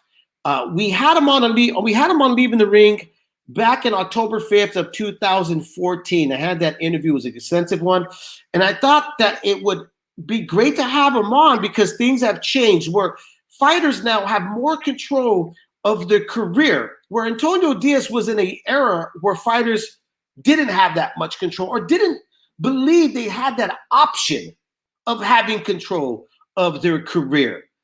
So I thought it'd be interesting to hear his take on today and yesterday, since he was there, of what he thinks, what fighters are doing. What are the pros and cons of how fighters are chess moving their career in this crazy, confusing sport called boxing? And he's comes from a boxing family too, man. Absolutely. I mean, his brother is Joel Diaz, obviously a great trainer. And also his other brother is Julio Diaz. Great boxing family. I'm really looking forward to hearing what he say. Not just about his career, but about the current state of boxing in 2021. Now, for Nato out there, Nato's out pointing out something that happened with Trilla and DAZN, Oscar De La Hoya. I don't know anything about that yet. Didn't even catch it. So yeah, I'm not going to speak about it until I read about it and then find out a little bit more about it. Nato, sorry about that, bro. I'm going to tell you my schedule here sometimes, okay? And I think that Amilcar is in the same schedule. We work this full-time job. We rush home. We either have to make dinner for ourselves or we make dinner for the familia, and then we try to prep up as fast as we can what we're doing. We're like doing 3 or 4 things at once. And then we and him are communicating with trying to make sure we're set to go, and then we get on. So like if there's like news that either happened within that hour before we go live, we don't even catch it. Sometimes I don't even catch it if it's the whole day, because I get so focused and caught up on what I'm doing for work, because my mind is like, I got to get this done to get home. Well, this is what Nando was talking about. He says Triller Fight Club today announced that boxing manager advisor Peter Khan has been named to the newly created position of Chief Boxing Officer. We are excited. Ooh, Peter Khan, huh? Peter formally joined us in this critical role as we expand and advance the boxing side of Triller Fight Club, Kavanaugh said. In a very short period of time, as we set up for April 17th, June, and July events, it became clear that he is one of the smartest, most respected people in the sport, yada, yada, yada, yada, yada, yada, yada. And our guest, Mr. Antonio Diaz, is here with us now. We're going to bring him into the show. Let's give him a big leave it in the ring welcome. All right, boxing savant, former boxer, great boxing family, for joining us. Hello. How are you guys doing? Good, man. Thank you. Thanks for coming through, bro. Gracias mucho, man. Hey, no problem, man. I was just telling my audience a little earlier, dude, it's 2014, the last time that we had you on and we've interviewed you in October 5th of 2000. Man, that's been a long time, before we go into the whole interview, I want to ask you, man, so how have you been and how have you functioned during these trying times during the whole COVID situation? I've been good. We've been busy. We never stopped training when COVID started. We still kept training. As you guys know, I mean, I'm employed through the Boys and Girls Club, and also we train professional fighters. So when the COVID started, we got closed down at the Boys and Girls Club. So we still kept training the professional fighters, the only ones that were here and they were active and that were that needed to work. So we're helping them out and training them, and then we started doing some Zoom workouts with the kids to keep the program going. Oh wow, that's what we started doing. We started doing that, and then now they have the club open, but only for certain kids, and they're only doing school, online schooling, and we're helping them out with the online schooling.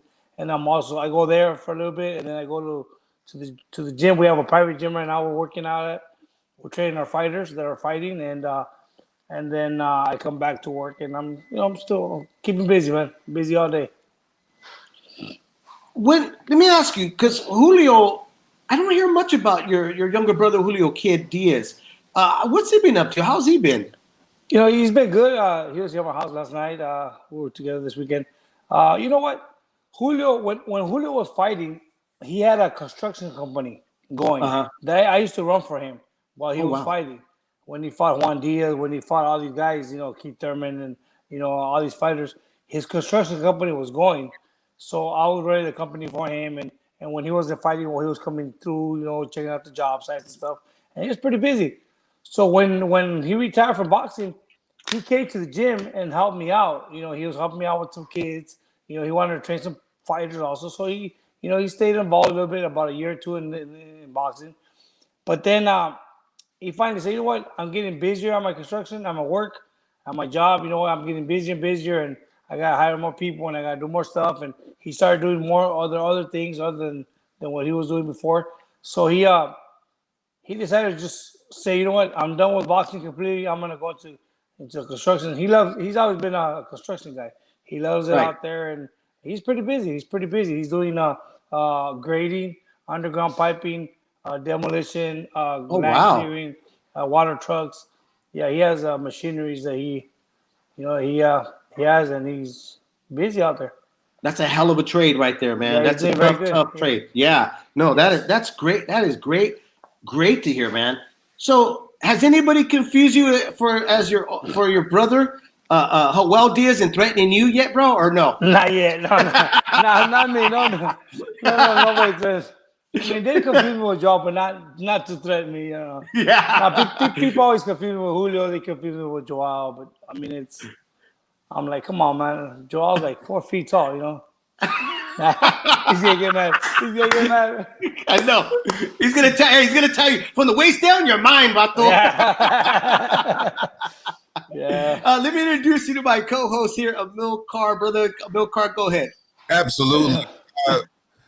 Could you please just tell us, and especially for some of the fans that are not as familiar with your story, how you and your family got so deep into the sport of boxing? It's, there's 3 brothers essentially, right? Or I don't know, 4. Maybe there are 4. Wow.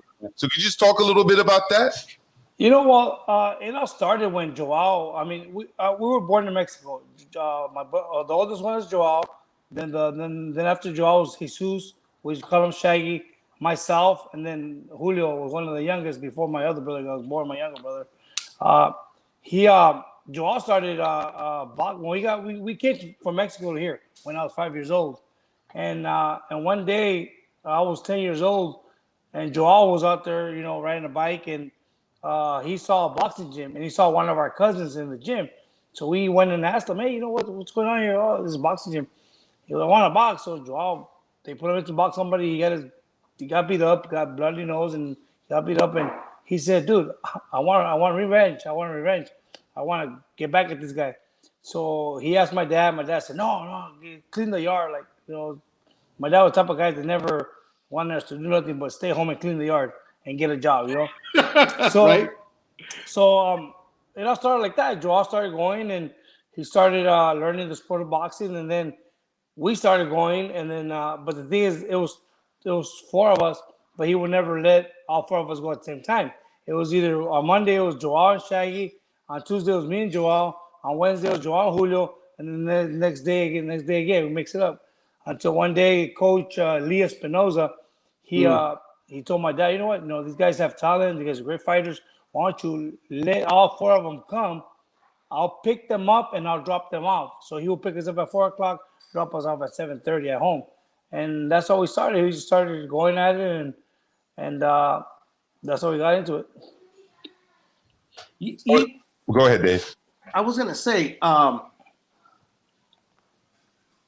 your dad, did he get to see the fruits of what the sport has provided for you guys? I mean, because for every Mexicano father, it's hey. Necesita ir a trabajar, and they didn't care what you did. You just had to be good at it, right? Yeah, exactly. My dad was hard.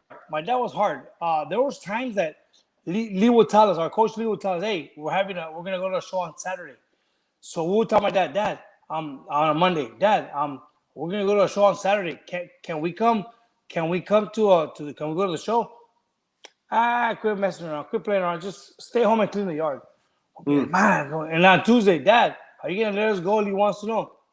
Tell the man that you guys are gonna stay home and clean the yard. I'm like, man. So on Saturday morning, my dad would get up at 4:35 in the morning, go to work.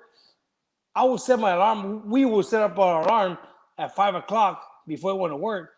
So there was times that we had to catch him while he was driving out the driveway, and we had to go and tell him, Dad, are you gonna let us go to the fight? He'd be like, man, you serious? Like, you guys can go play around, waste your time instead of cleaning the yard? I go, we'll clean the yard right now, and then we'll go over there. So he'll pull up like $5, $10, $20 here. Just be back early, and then we'll clean the yard before we left. And that's how it was. And then my dad was never the type of guy that would go see us train. He never interfered in the training. My dad would just, how you guys doing? Okay, all right, Dad, we're fighting so day. Okay, when we turned pro, he started asking more questions, but he never went to the gym to see us train unless we told him, Dad, we're fighting on Saturday. You want to come check us out? And then he would go when he was off from work. Wow. So one time, I remember he would tell Joao, boxing is just a waste of time. Boxing is just a waste of time. You ain't gonna do nothing with it. So one time, I remember back in the days when we started at the old fire station on 6th Street, they had some movie producer said, hey, we're doing a movie. Can we borrow your gym? And we're gonna pay the people, to participate. who do you got? You know, we got Joao, we got this guy, that guy. So they all got paid for doing a movie at midnight. Oh wow! The movie was about boxing, about a guy in love with this girl, and the guy was in a boxing ring. He was a boxer, whatever. So Joao, I remember I was with them one time. I wasn't getting paid, but I was just the other Medici, you know, I was there. Right. And I would see, they said, okay, ready guys, action. And they'll be shadow boxing at 1, 2 in the morning, they'll be shadow boxing. And then the guy will be like fighting or doing whatever or training. And then, okay, break, rest for a little bit. So we had to rest. And then we see they changed the whole road. They changed it like to the old timers. And they changed everything. So then we had to wait for another seat to go by. And then, okay, guys, ready for the box, ready, go. We had to get up and start doing it. And I remember they gave Joao like a $600 check. So he went and told my dad, here. He told my dad, here, boxing ain't gonna do shit, but here, you have it. And my dad was like, that's yours, you know, you keep it. But then, you know, with time and everything we started doing, and we started fighting, you know, professionally, he got more a little bit into it, but he never interfered with our training. That's a great story, man. That's a great story. What was the name of the movie? Do you remember? You know what? I don't remember. They said it was called Good Night, My Sweet, or it wasn't it wasn't a kids movie. Yeah. Okay. From what I heard, they had some PG, the rated R stuff that we didn't get to see, but yeah. You know what? I bet you anything Ernesto would probably know because he's like a stalker for you guys. It was an old movie. That was an older movie a while back, a long time ago. We've got a question from one of our listeners here, DG. He says, you've got a really old school record. He's asking, what was your toughest win? Oh, my toughest win was Irish Mickey Ward. Ooh, yeah. That was a great fight. Yeah. It was the toughest and the funnest fight for me. Oh, wow. It was fun. That fight was fun. We had to change the whole game plan around because I got bored, you know? I was the type of fighter that I had boxing skills. I could have boxed you from the outside using my jab. I had a great jab. And the plan was to outbox Mickey Ward. But when I got there and I was boxing for the first 2.5 rounds, after I got bored and I started staying inside and I started hearing the people, the crowd yelling, I said, this is where I want to stay. So I get to the corner and they tell me, what the hell are you doing? You know, there's not the fight plan. I'm like, Lee, I'm bored. And Joe goes, okay, well, just be careful inside. Like, all right, they gave me green light. And they always said Mickey Ward was one of the toughest body punchers, but I never got hurt in the body. He is pretty hard, but I had good defense in the body. It was hard for him to put the punches in me, and I gave him some of the same ones too. So, but it was good. It was fun, and it was an awesome fight. There you go. It's crazy you bring up that fight because that fight did change your whole career in your life, whether it was for the worse or for the best. Because after that, Cameron Duncan goes, your life is about to change. You remember from the interview. You remember the last one. Yeah. And then he said, listen, because who you wanted, because you were at 140. 40. You wanted Costa Tszyu. Costa Tszyu. Yes, sir. And he was like, look, we got offered to go to New York, face Sugar Shane Mosley at 147, but you had told him, look, I'm not 147, I'm 140. I want Costa Tszyu. And he was like, no, let's wait. We could go to 147. If it doesn't pan out, we could come back down to 140 to face Costa Tszyu. But when it didn't pan out, he lost your number out of the shuffle. Tell me about that, man. When you look back about that, tell me that whole experience. Yeah, what happened? It did. After the fight, he comes to the dressing room and he gives me a hug and he goes, "You know what, kid? Do you know what just happened?" I go, "No, what happened?" He goes, "Your life has just changed. You're a superstar." I go, "Okay," and then we got big things coming for you. Oh, all right. So I didn't believe it until I saw it. So we came back home, we celebrated, and then 2 weeks later, they called me. We need to sit down at the top of our conference. Bob wants to talk to you. We need you guys to come over. So Lee and I, we went on a Friday. We were there Friday. We left on a Thursday. So we had the meeting on Friday at the office. And when we got there, I mean, they all shook my hand. Everything was great. How you doing? I go, all right, great. He goes, are you ready for some good news? I go, yeah, what's up? He goes, we have an opportunity for you to fight for the WBC. I'm like, hell yeah. I go, that's Costa Zoo. That's what I want. Right. And he goes, well, no. We give you an opportunity at 147. I'm like, come on, Cameron. I'm not 147. I'm 140. Yeah, but there's also the opportunity to fight for the WBC at 140, but it's different. Like, what do you mean? He goes, if you fight Costa Zoo, they're giving you $50,000, and the fight's gonna be in Russia. Yeah. I was like, oh shucks. He goes, but if you fight Shane Mosley at 147, they're giving you 300. I think at that time he's giving me 380, but I think we got like 420. He goes, but we get a little more. And that's what he said. The guy that gave me 420, and then he goes, and him and Bob said, why don't we just go for Mosley, and if it don't come out the way we planned, like it's planned out, let's just say that wasn't our weight class. We moved down to 140, and we'll go looking for Costa Zoo again. I said, okay. Well, I mean, if that's what you guys want. So I was in training camp for Shane Mosley. I was up in Big Bear. As a matter of fact, his training camp, his hours were 12 o'clock. My hours were at 2 o'clock.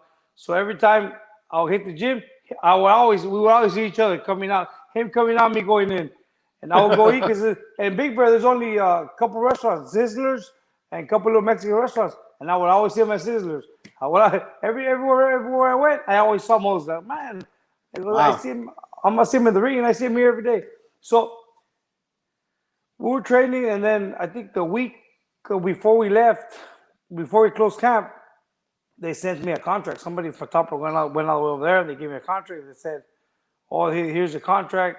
Bob sent you this contract.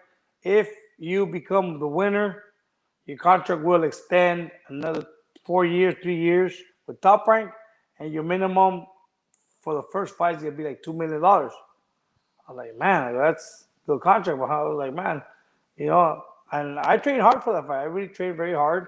I was already prepared. But man, when I got to the ring, I mean, I was very confident because I had seen Mosley a while back. He was small at 135, 130.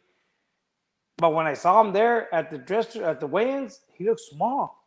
But when I saw him in the ring, that dude looked huge. I'm like, what the hell did you eat? Like, they took off his robe, and they announced me, the current WIBA world champion, junior welterweight champion, and then they turned to the opponent, the former featherweight, the former super featherweight, the former lightweight, the former two-time welterweight, the former this and that. I'm like, this like just looking at him like what the hell? Like, when are you gonna stop? Just say his name, like, dude. I kind of froze. So when I started a little slow, I started a little slow because I had all that, you're a farmer. So, I mean, I kind of got a little starstruck there, but I got a little upset. We were just talking to one of the guys a while back, a couple of days ago, when I fought him. I got stopped in the 6th round, and if you look at all my fights, I would always do good from the 1st to the 3rd round. From the 4th, 5th, and 6th, I would always take a break. I don't know why I always had that habit. I would always take a break between the 4th, 5th, and 6th. But the 7th on, I'll come back strong, Mm-hmm. And when I got dropped, I got hit behind the head one time. I went down to my knee. I got up. Okay, let's go again. And I got hit again, the same spot. I went down to my knee. I got up, and I told the referee, Arthur Mercante, so, hey, I'm good. He goes, oh, no, he waved it off. I go, what the fuck? Like, what the hell? He goes, oh, he's the best fighter in the world. He can hurt you. Dude, I went off on him. I told him all kinds of crazy words, but I don't want to say them. But, yeah, I was like, dude, I go, this is a championship fight. What the f are you doing? Like, dude, he ain't going to hurt me. Who cares, Yeah, but it was a good fight. I mean, Mosley was just too fast. He was too fast. So you go back home, you and Lee Espinosa, which I love Lee, man. I haven't seen him in such a long time. Yeah. You guys go back, and the promise was, hey, if you're not successful, at 147, we still got the Costa Zoo. What happened there? We got back. We took some time off. The fight was in November 3rd, I remember, of 2000. And we got back. We took the rest of the year off. And the beginning of the year, we started calling Cameron. He wouldn't answer his phone like he used to before. He wouldn't answer. Right. We would call the office. He was never there. Or he was always busy. We'll call you back. He never did. And finally, one day, we just went to the office. We just drove over there on a Friday, and we went to the office, and we saw him there. Like, dude, what the hell you not answering? Oh, I've been so busy, whatever. So then we told him, hey, what's going on? We need to fight. We want to know what's in for us, So then they were like, okay, we're working on some stuff. And I don't know if you remember, back in the days, they had those solo boxeo series on Sundays. Sundays at 1 p.m. Yeah. Yep, so they're okay. We have Antonio fighting. I remember I fought that first fight back was in El Centro, Calexico, as a matter of fact, Mexicali border in the east side of Calexico. It was outside on one of the boxing clubs on the outside parking lot on a solo boxeo at 1 o'clock noon. At 12 o'clock noon. So I remember I fought that one there.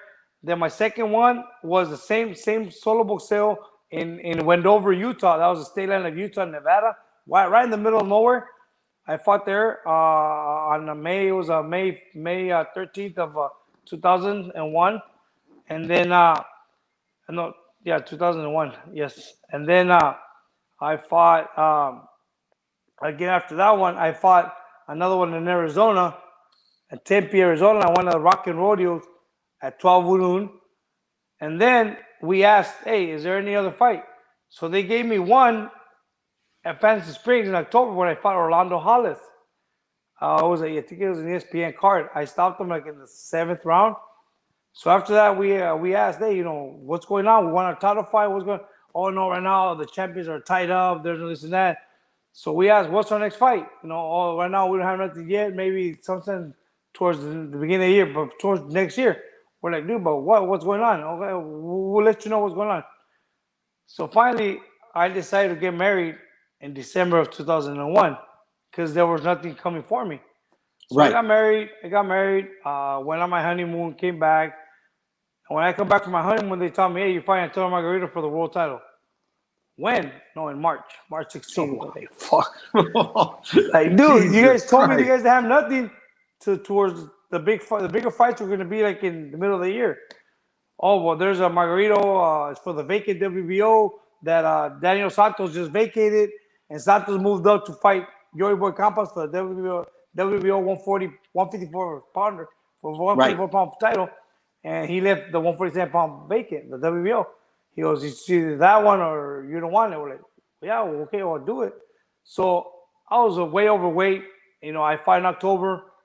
I didn't fight the rest of October, November, December, and half of January because I was on a honeymoon. I just got married and all that stuff.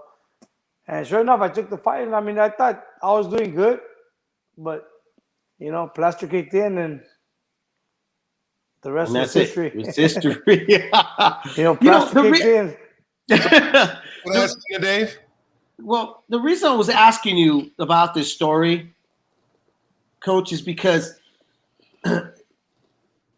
when I look at that time, of where the era you were from. You put in trust in these management and even your promoter, and you're seeing what's happening now, like with Teofimo Lopez Jr. taking control of his career, telling Top Rank straight up, because he had his life-changing moment too by beating Lomachenko. Come on, yeah. And he said, "Look, I'm not going to bend to the mercy of you guys. I'm not going to make the mistakes of the old peers. I'm gonna take control of my career." Yeah. Let me ask you: what do you think are the? I mean, obviously, you probably sit back and go, "Fuck, I should have done that." I if there was those opportunities of what we're seeing now with social media, it would have been different. Like it would have been a little different for you. Of course, yes. Of course, if I was in this kind of era with social media, man, I know I would be a lot bigger than what I was before. But back in the days, there was no big things like big social media.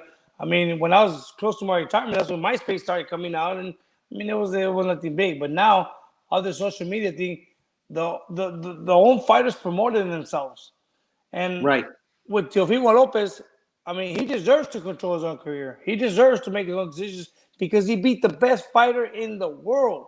You know, he proved himself. I know. I mean, he did exactly what he had to do. But I mean, I wish they had all this YouTube and all the social media, Instagram, Facebook back in the days, man. When you see something like that happen, does it put a smile on your face because he's essentially going up against the system that the system that you were with that failed you? Yes. He's going up against it. Now he's telling the promoter. Now it's my turn. Now the promoter has to listen to what he's saying because, come on, he's a superstar, you know, and he can't say no to a superstar. Which he did, and Teofimo said, then I'm leaving. I'm going to go sign another deal with Trilla, which is for $6 million. Let me ask you, because you've been in the part of the fighter's shoes, now the coach shoes and stuff. What do you foresee could be a con of seeing fighters do this? Going, hey, you know what? I'm not going to fight this fight if you don't give me this amount of money. I'm going to go over here. Do you see anything backlashing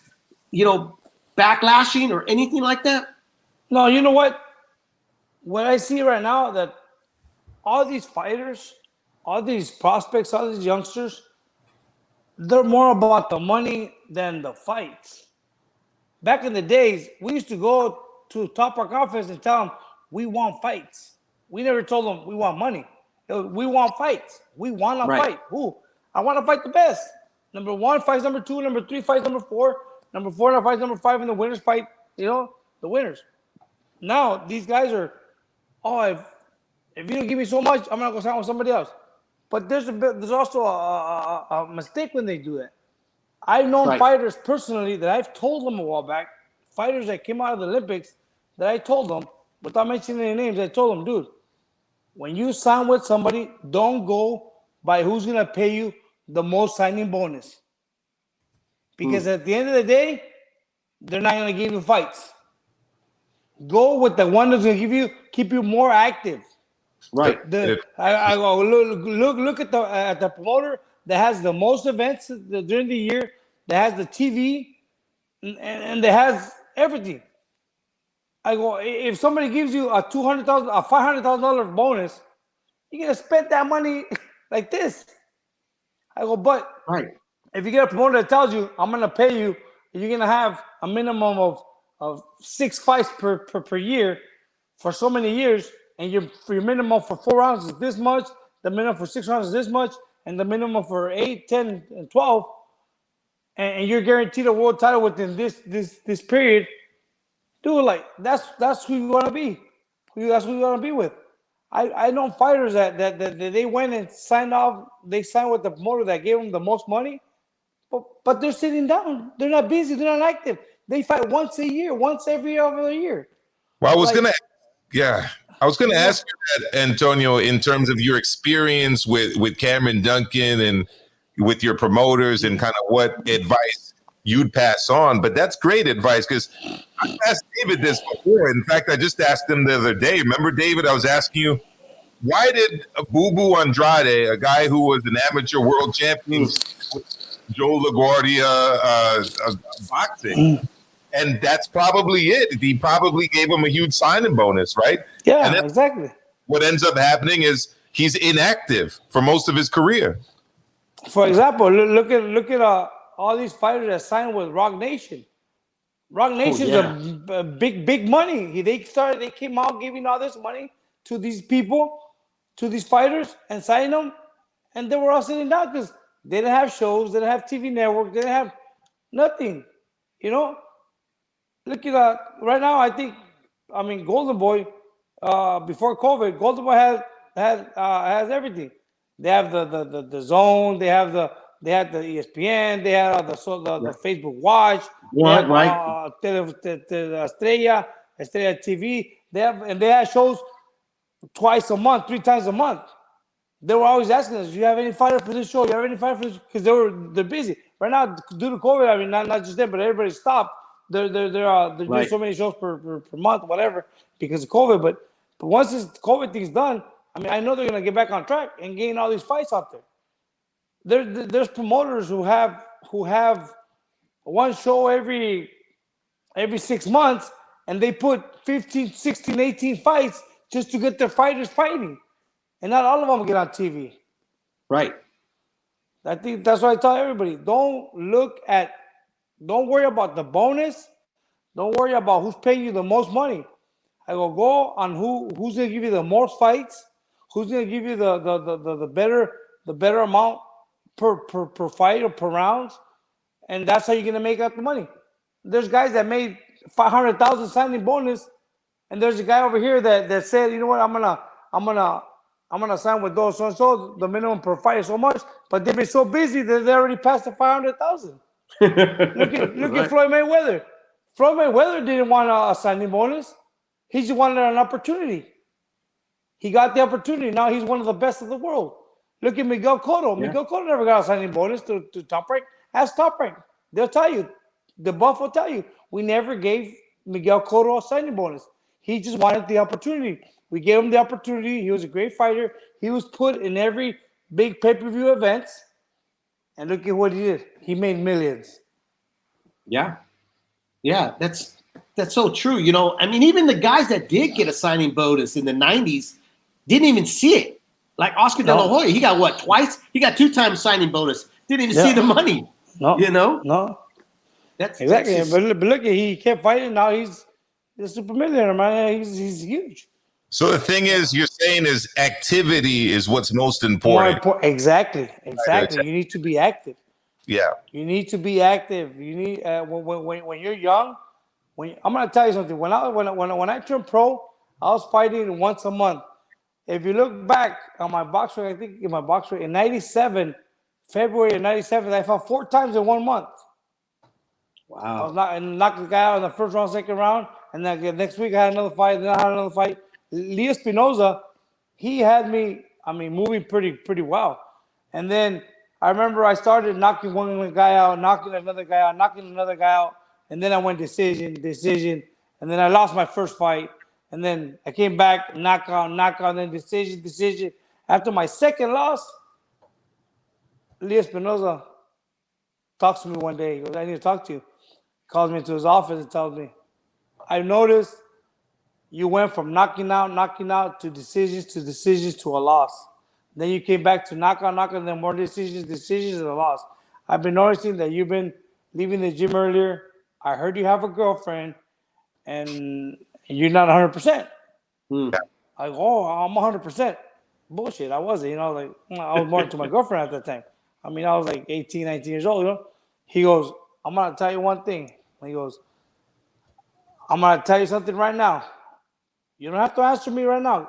I'll give you 2-3 weeks to answer, and then let me know, and then tell me what you think." He goes, "I'm asking you right now. Give me 2 years without a girlfriend. Give me 2 years with no girlfriend. I'll make you a world champion. You don't have to answer now. Give me an answer in 2 weeks, a week. Go talk to your girlfriend and tell her that if you guys are gonna be together, to hold off. And if you guys were meant to be together, you guys will be together. But hey, you know what? Talk to her right." I go, "Lee, as of now, I don't have a girlfriend. I give you my word." No. Come back in a week or 2. I go, I talk to my girlfriend, I tell her what's going on. I look for an excuse just to say that we're done. So the next day I go to the gym, "Lee, I'm done with her." No, I told you, I'm done. I started training, came back, started knocking out. He got me That's the title, dedication, bro. The title eliminator. They got the world title fight, and from there on, the rest is history. All right, so now I've taken away 3 learning points from this. 1, don't take the signing bonus. Sign for activity. 2, sign with a promoter that's got a lot of good distribution, even if it's live, right? Yeah. And 3, no girlfriends. Yes, girls, yes. I'm gonna tell you something. Yeah. Lee, this is what Lee told me. I'm not telling you cannot have girls. Yes, have 1, 2, 3, or 4 of them, but don't have one. Because one girl, if you're only stuck to one girl, you're fucked in the head. You messed up in the head. That's when true. you have 1, 2, or 3, and you call one of them and she don't answer, you be like, what the heck? I'll call the other one. The other one's there. Yeah. I want a divorce. Ahora. No. But when you're not, you see the thing is this. Right. There was times that it was time to go to the gym, and I would call my girlfriend for real. I would call her. She wouldn't answer. I'll be like, fuck, like I'll be already mad, pissed. Yeah. So I'll call her again. She didn't answer. She's like, damn, what the fuck she at? So I'll go to the gym. I will train pissed. I'll be pissed, like just thinking about where the fuck she at, like, or I wouldn't even train right. And I want to leave that. I would find an excuse. Oh, I'm not feeling well. Just to go home again and call her or go to her house and see where she's at. And it's true. It happens. It is. Because you're strong with one girl. But when you have 2, 3, or 4 of them friends, when you have friends, that's what Leroy was telling me. He goes, have friends. Don't have a girlfriend. Have friends. After a while, when I became world champion, I defended it 11 times. And I did everything I did. He tells me, hey, if you want to get married now, it's up to you. Now you're ready, right? Yeah. It's so this sport is so tedious, huh? It's just there's so much involved in it to be. Which tell me this, man. Do you think there'll ever be a method of developing a perfect fighter? I don't know. It's hard. Right? It's hard to develop a perfect fighter. And like you said, this sport is crazy. Like for example, I have a kid that trained that I trained. I've trained him since he was 10, 11 years old. His name is Manuel Flores. He's 9-0 with 8 knockouts. We just fought on the Top Rank show last September. We fought an undefeated kid from Puerto Rico, and we knocked him on the fifth round. Well, this kid is great. He's helping us spar right now. He's helping us spar with one of our champions, and he's been looking good every day. And today he looked a little sluggish. So I asked him. I go, Manuel, were you drinking this weekend? He goes, no, coach. I go, are you sure? Because I kind of saw a video that you were with some friends and there was beer involved. He goes, no, coach. I was just a designated driver. I was there, but I don't drink. He goes, I was just driving for them. I go, did you stay up late? He goes, yeah, Saturday was pretty. We stayed up pretty late. I go, yeah, I could tell on your performance today. You look sluggish. You look off compared to last week. Last week you were looking great. He goes, yeah. He goes, my body's just tired from the weekend. It's any little thing. It's the sport of boxing. Right. If it's the girl, if it's the if you stayed up late, if you drank, whatever it is, it's crazy. How about the management of money for a fighter? Should a manager? I mean, should a fighter be that involved in the money? I mean, because the criticism has always been is that a fighter should know his bank account. But if a woman can get in your head, your money can mess with your head too, right? Yes, depending on the girl. Because I've known girls like for example, Timothy Bradley. Bradley, when he started making money, we would tell him, champ, you gotta do this, you gotta do that, so you don't pay too much taxes. Do this, do that. So he learned a lot from me and Joel. We taught him everything. But at the same time, when he got his girl was very smart. Bradley's girl helped him a lot on moving his money. Okay, we're gonna put some here, put some there. So now they're doing well. Monica, right? Monica, yes. Yes. Monica helped them out, and Brad and Tim also. They opened up restaurants. They're doing very well right now in the restaurants. They have properties that they bought. They have great investors, so they're in good position because the girl helped them. I mean, remember when you have a good girl behind you, I mean, the sky's the limit, But when you have a girl that's just interested in Louis Vuittons and is interested in Gucci's and Pradas, that's not good, It's like no. Absolutely not. I remember when Tim he got a couple of his first big paydays, he was never flashy. And the first thing I saw him flash was a nice big thick chain. But it was one of those stainless steel chains. It wasn't like the big old gold DMX. It was none of those. He wanted he had a nice pendant. And, I mean, it looks nice, but it was inexpensive. I mean, Tim was always very humble. He was never flashy. I mean, yeah, he had his nice little cars, but they were not he didn't like to be all flashy, you know. He was like, he'll drive his car here and there, and it's like whatever, you know. But he's a good guy. I mean, Tim was always very humble and a good guy, and this girl was always great with him also. That's great to hear, man. My last question is this, man, because you and your brother have seen so many fighters coming out of the gym. You guys have worked with so many different fighters. Mm-hmm. Which ones are the tougher ones to get them to focus? Is it the American fighters, like, you know, the African Americans or Chicano fighters, or like the fighter that fought on Saturday too, that's trained by your brother Nino? Guys like that, they're coming from Argentina or from Nicaragua or from Mexico. Are those guys much easier to that because you know they're going to be more serious about the sport, or it doesn't really matter? It really depends on the individual. It depends on the individual, and from what I've seen, the fighters that we've trained, the guys that come from Mexico are the hardest ones to work with. Because some of them are like, man, like, dude, you guys have the talent. You guys have everything. Like, you have everything to become world champion, but they're very undisciplined. I mean, we've had some fighters that have great talent, but undisciplined with the weight, with the running in the mornings, with the training. Like, we tell them, we're picking you guys up at so time. We'll meet at at this time for the run. Wow. They're not showing up. Like, dude, where you at? They don't answer. Oh, I fell asleep. Oh, I didn't put my alarm. Oh, I was awake all night. I mean, my alarm didn't go off. Like, I didn't feel well. Like, every time there's always an excuse. But like right now, we're training couple Russians and Uzbekistan fighters. Right. Man, we have MJ Akhmadaliev, the world champion, who defends next week. We leave. As a matter of fact, this week we leave to Uzbekistan. We have 7 of them fighting over there, but we're working with 3 of them right now here, and 7, and then we have other 4 more that are in Uzbekistan that we work with them here, but they're over there right now. But man, these guys are very, very disciplined. These guys, you don't have to worry about the weight. You don't have to worry about them getting up and running. I mean, we just gotta go in the gym and correct them on the mistakes in the boxing. They love boxing.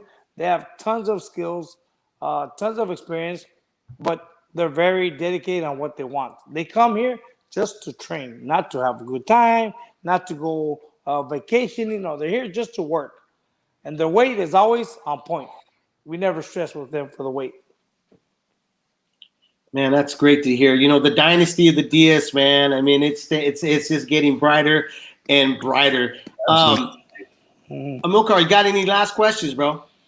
No, I mean, I was here. I'm a teacher, but tonight I was taking notes. School was in session today, my man. And you're giving a lot of great advice out there. I hopefully a lot of these young kids coming out of the amateurs get to hear some of this, because you dropped some gems tonight in terms of how you approach your professional career. Yeah. You know, like, I mean, I tell these fighters, like, if you're in this, remember, this is your job. Instead of going to a 40, 50-hour job, you know, you're only training 1 hour in the morning, 2 hours in the afternoon. Watch your weight. I mean, train hard. This is your job. It's only a couple hours a day, but at the end, you get a good result. I mean, a good price. You know, and it's short-lived too. Exactly. Boxing. Right. I mean, I tell them you can make as much money as you want. If you want to make a lot of money, it all depends on you. Absolutely. Yeah. You know, I've always wondered, Antonio, before I let you go, because you know, when I watch like Rocky 3, after he beats Mr. T, Apollo Creed and him step into the ring, and the brother's like, he's like, I want one more fight. And you and Joel ever do that? You guys ever go like, hey man, me and you, let's mix it up, bro. Let's do this, you know? I told him, hey Joe, why don't me just get in the ring and we just do a couple rounds apart? And he goes, shut up. I'm not going there. You know, I'm always giving him a hard time. This is crazy. Boys, man. Again, bro, thank you for coming through here on Leaving the Ring. It was great having you on. Anytime. Just give me a call. a phone call away, you know? Absolutely, bro. Awesome. Thank you, Antonio. All right, you're welcome, guys. And Coach Antonio Diaz here with us on Leaving the Ring. If you guys missed the interview, don't worry about it. You can catch it on the podcast or here on YouTube. It should be uploaded first thing tomorrow morning. So I before we get out of here, Dave, I want to remind everyone that the Shoe Shine is going live. I think they're waiting for us to start. They go live after us on Monday. So head over to the Shoe Shine if you want to continue to talk boxing and listen to some boxing analysis. They're part of the Leave It in the Ring Radio Network. Their show goes live on Mondays and then gets thrown up on the podcast network later in the week. We've also got Hispanics Causing Panic. Who's down with HCP? I definitely am. I know David is. I know my man Nando is over there, as are many other people there in the chat. Join HCP Live each Tuesday night. That's 9 p.m. Eastern, 6 p.m. Pacific on D-Style Boxing. Wednesday nights on the Leave It in the Ring rotation. We've got none other than G-Funky Boxing, G-Funkstradamus, one of the best fight picks guys out there doing it.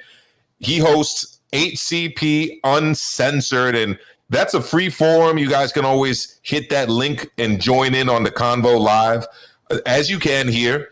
And then it's the Thursday roundtable with me, D-Style, Joe Habib from Ringside Reporter, G-Funky, and usually some special guests. And I want to let everyone else out there know that I do my thing Tuesdays and Thursdays. It's Leave It in the Ring, live at 5 boxing, 5 p.m. Eastern, 2 p.m. Pacific, right here on my channel. That is the rotation. Check us out: Pandora, iTunes, iHeartRadio, Spotify, Google Podcasts, Apple Podcasts, you name it. Leave that 5-star review and help us keep this great thing called Leave It in the Ring going.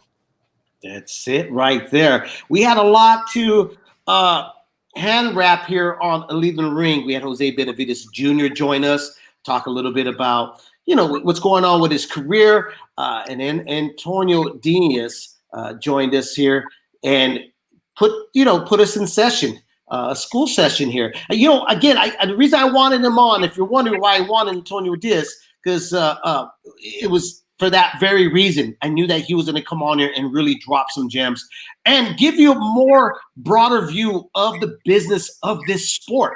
When fighters do certain things, it's for a kind of a reason, and fighters are starting to tend to get a little bit smarter and starting to understand this very complicated thing called the boxing business part, and we're going to continue doing these type of interviews here on Leaving the Ring. We got a great setup lineup of guests for next week as well. That's going to take us even a little bit deeper into the business of boxing. But I think we're pretty much all up. Unless you want to give a quick prediction for this Saturday fight that's happening on the Zone, the rematch, an anticipated rematch between Povetkin and Dillian Whyte here, Amilcar.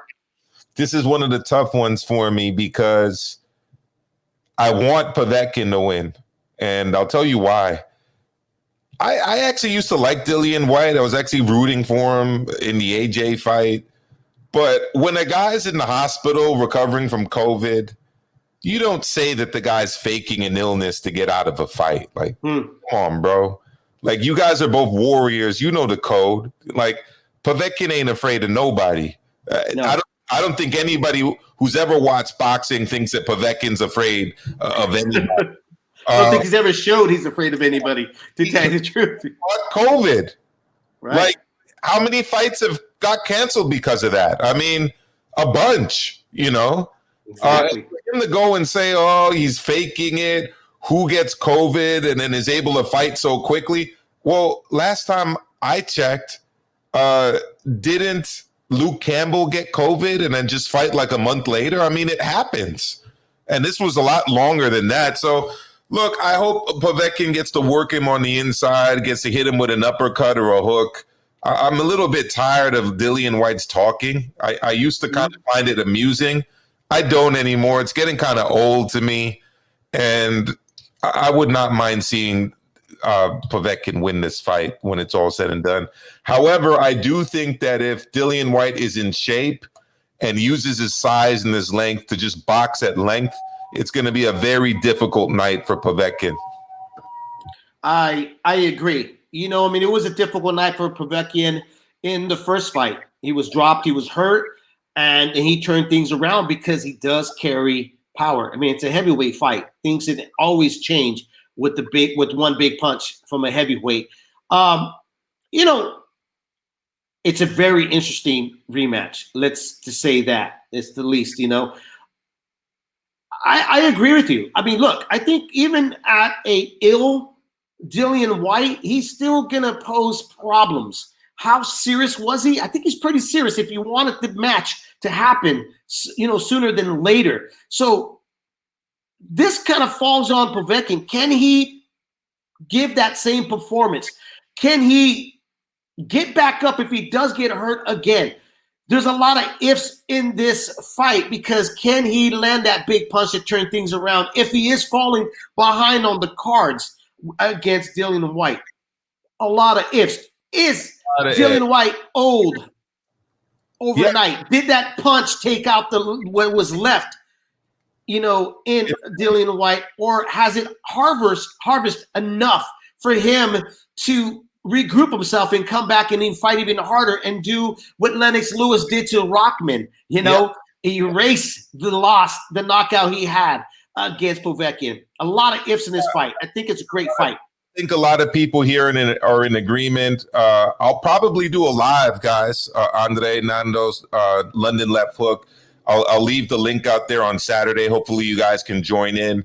And I'll give a more thorough analysis prior to the fight. It's just that we've run over here, and we do want to support our guys over there at the Shoe Shine. So, I will do a more thorough analysis, and I'm sure David will too. And hopefully we can do it together. But absolutely. Thank you, everyone, for tuning in live. This was a great show. You guys seem to think it was as well, and which is always good. So go leave us that review, guys, on iTunes and everywhere else. And that is it for today, right, Dave? Absolutely. Don't drink and drive because you will spill that beer. And hit that like button and notification bell. Take care, guys. Take care.